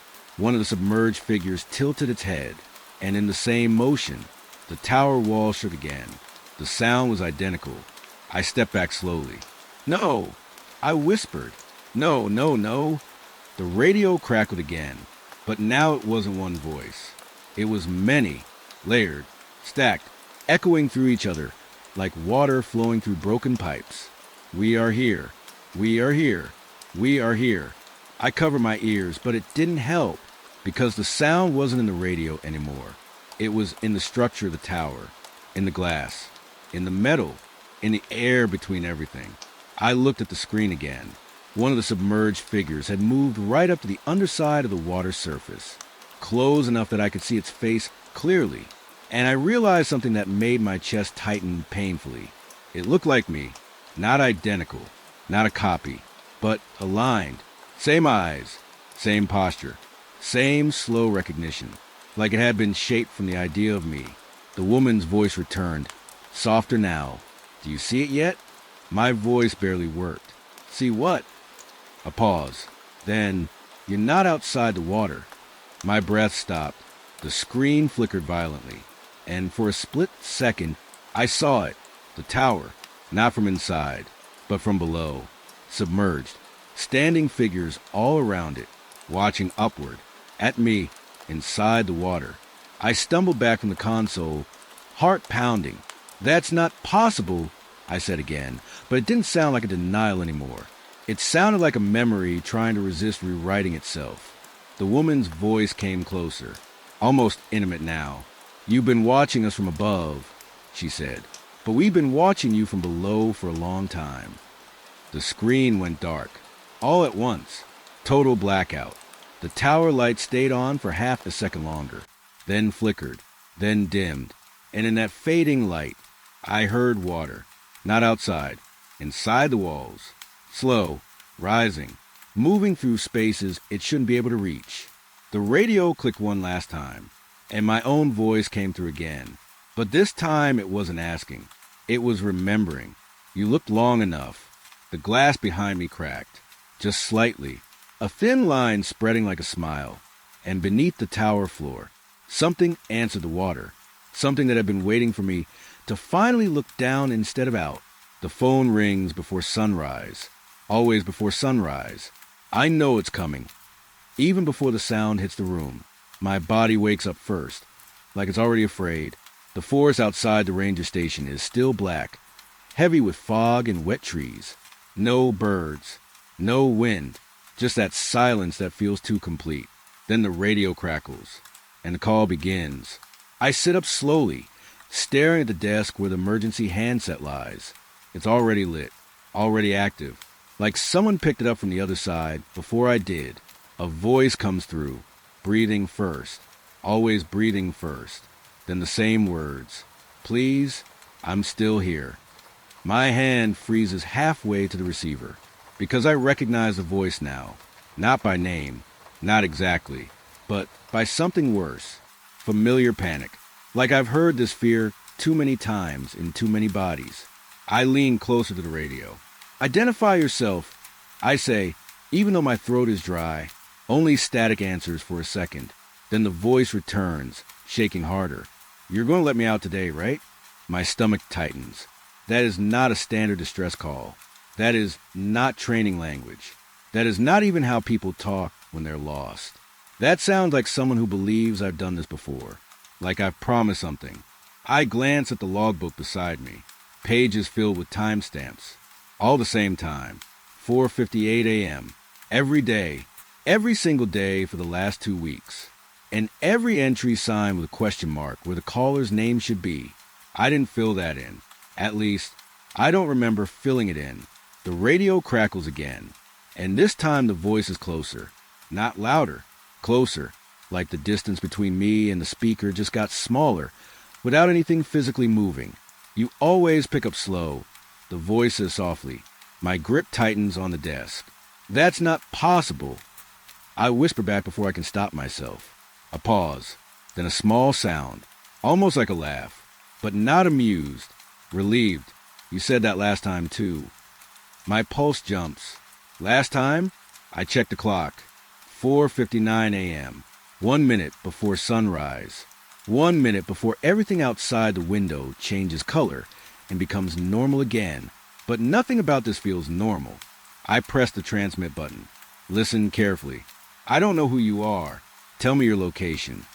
Static swells instantly, like the forest itself is reacting. Then the voice comes back. I'm still in the trees. The same place. You told me to stay where I could hear the river. I stopped breathing. There is no river near the station. Not within 20 kilometers. I know that. I patrolled every path around here. But the voice sounds so sure. So calm now. Like it trusts the memory more than I trust reality. My chair creaks as I stand. I move toward the window without realizing it. Outside, the fog is thicker than usual. It doesn't drift like fog should. It sits, heavy, waiting, and somewhere inside it, I think I see movement, a shape between trees. No, not a shape, just the idea of something standing still long enough to look like one. The radio hisses again. You see me now? The voice asks. I step back from a window instantly. No, I say quickly. I don't see anything. A pause. Then the voice drops lower. That's because you never look directly. My skin goes cold. I turn off the speaker for a second. Just a second. Silence hits the room like pressure. But it doesn't help, because the voice continues. Even with the radio off. Not through it. Through the room. I freeze. My eyes slowly shift back toward the desk. The radio is still there. But now the second handset, the backup unit, has its light blinking. And I know I didn't turn it on. The voice comes through both devices at once. You're late today. My mouth goes dry. This is not possible. I say again, but it sounds weaker now. Less like a statement. More like a plea. The voice responds instantly. You said that the first time, too. I sit down hard without meaning to. First time. There is again. That phrase. My voice returned. Closer now. Not over distance. Over memory. You always arrive after happens, it said. I swallowed hard. After what happens? A pause. Longer than before. Then, you'll see it next time. I shut the radio off completely. Dead silence hit me instantly. But it didn't help, because now I could hear something else. Footsteps again. Behind me. Slow. Wet. Deliberate. I turned fast. Nothing there, but the ground behind me had changed. The footprints I had just followed now pointed the opposite direction, back toward the burned clearing, as if I had already walked away from it once. I backed up slowly. My mind started filling in gaps I didn't want. What if I had been here longer than I thought? What if I had already seen this before? What if every first time was actually just a repeat I forgot? My radio turned itself back on. Even though I switched it off, my voice came through again. But now it wasn't calm. It was rushed, fractured. You're close now, it said. You're always close right before it resets. My breath caught. Resets. A sound came through the channel. Not words, not static. A loop of environmental noise. Rain, fire, screaming, wind, all layered incorrectly, like time was collapsing into itself. Then my own voice again. Screaming, cut off suddenly. Silence. I stumbled back into a tree, heart hammering. The burn clearing in front of me changed slightly, not visually, emotionally, like my brain suddenly decided it had always been worse than it looked. The radio whispered one final thing. You never arrive early enough to save anyone. And then everything went dead. No signal, no voice, no static, just forest again. Normal forest. Too normal. I stood there for a long time, trying to breathe like nothing had happened, trying to convince myself I was alone again.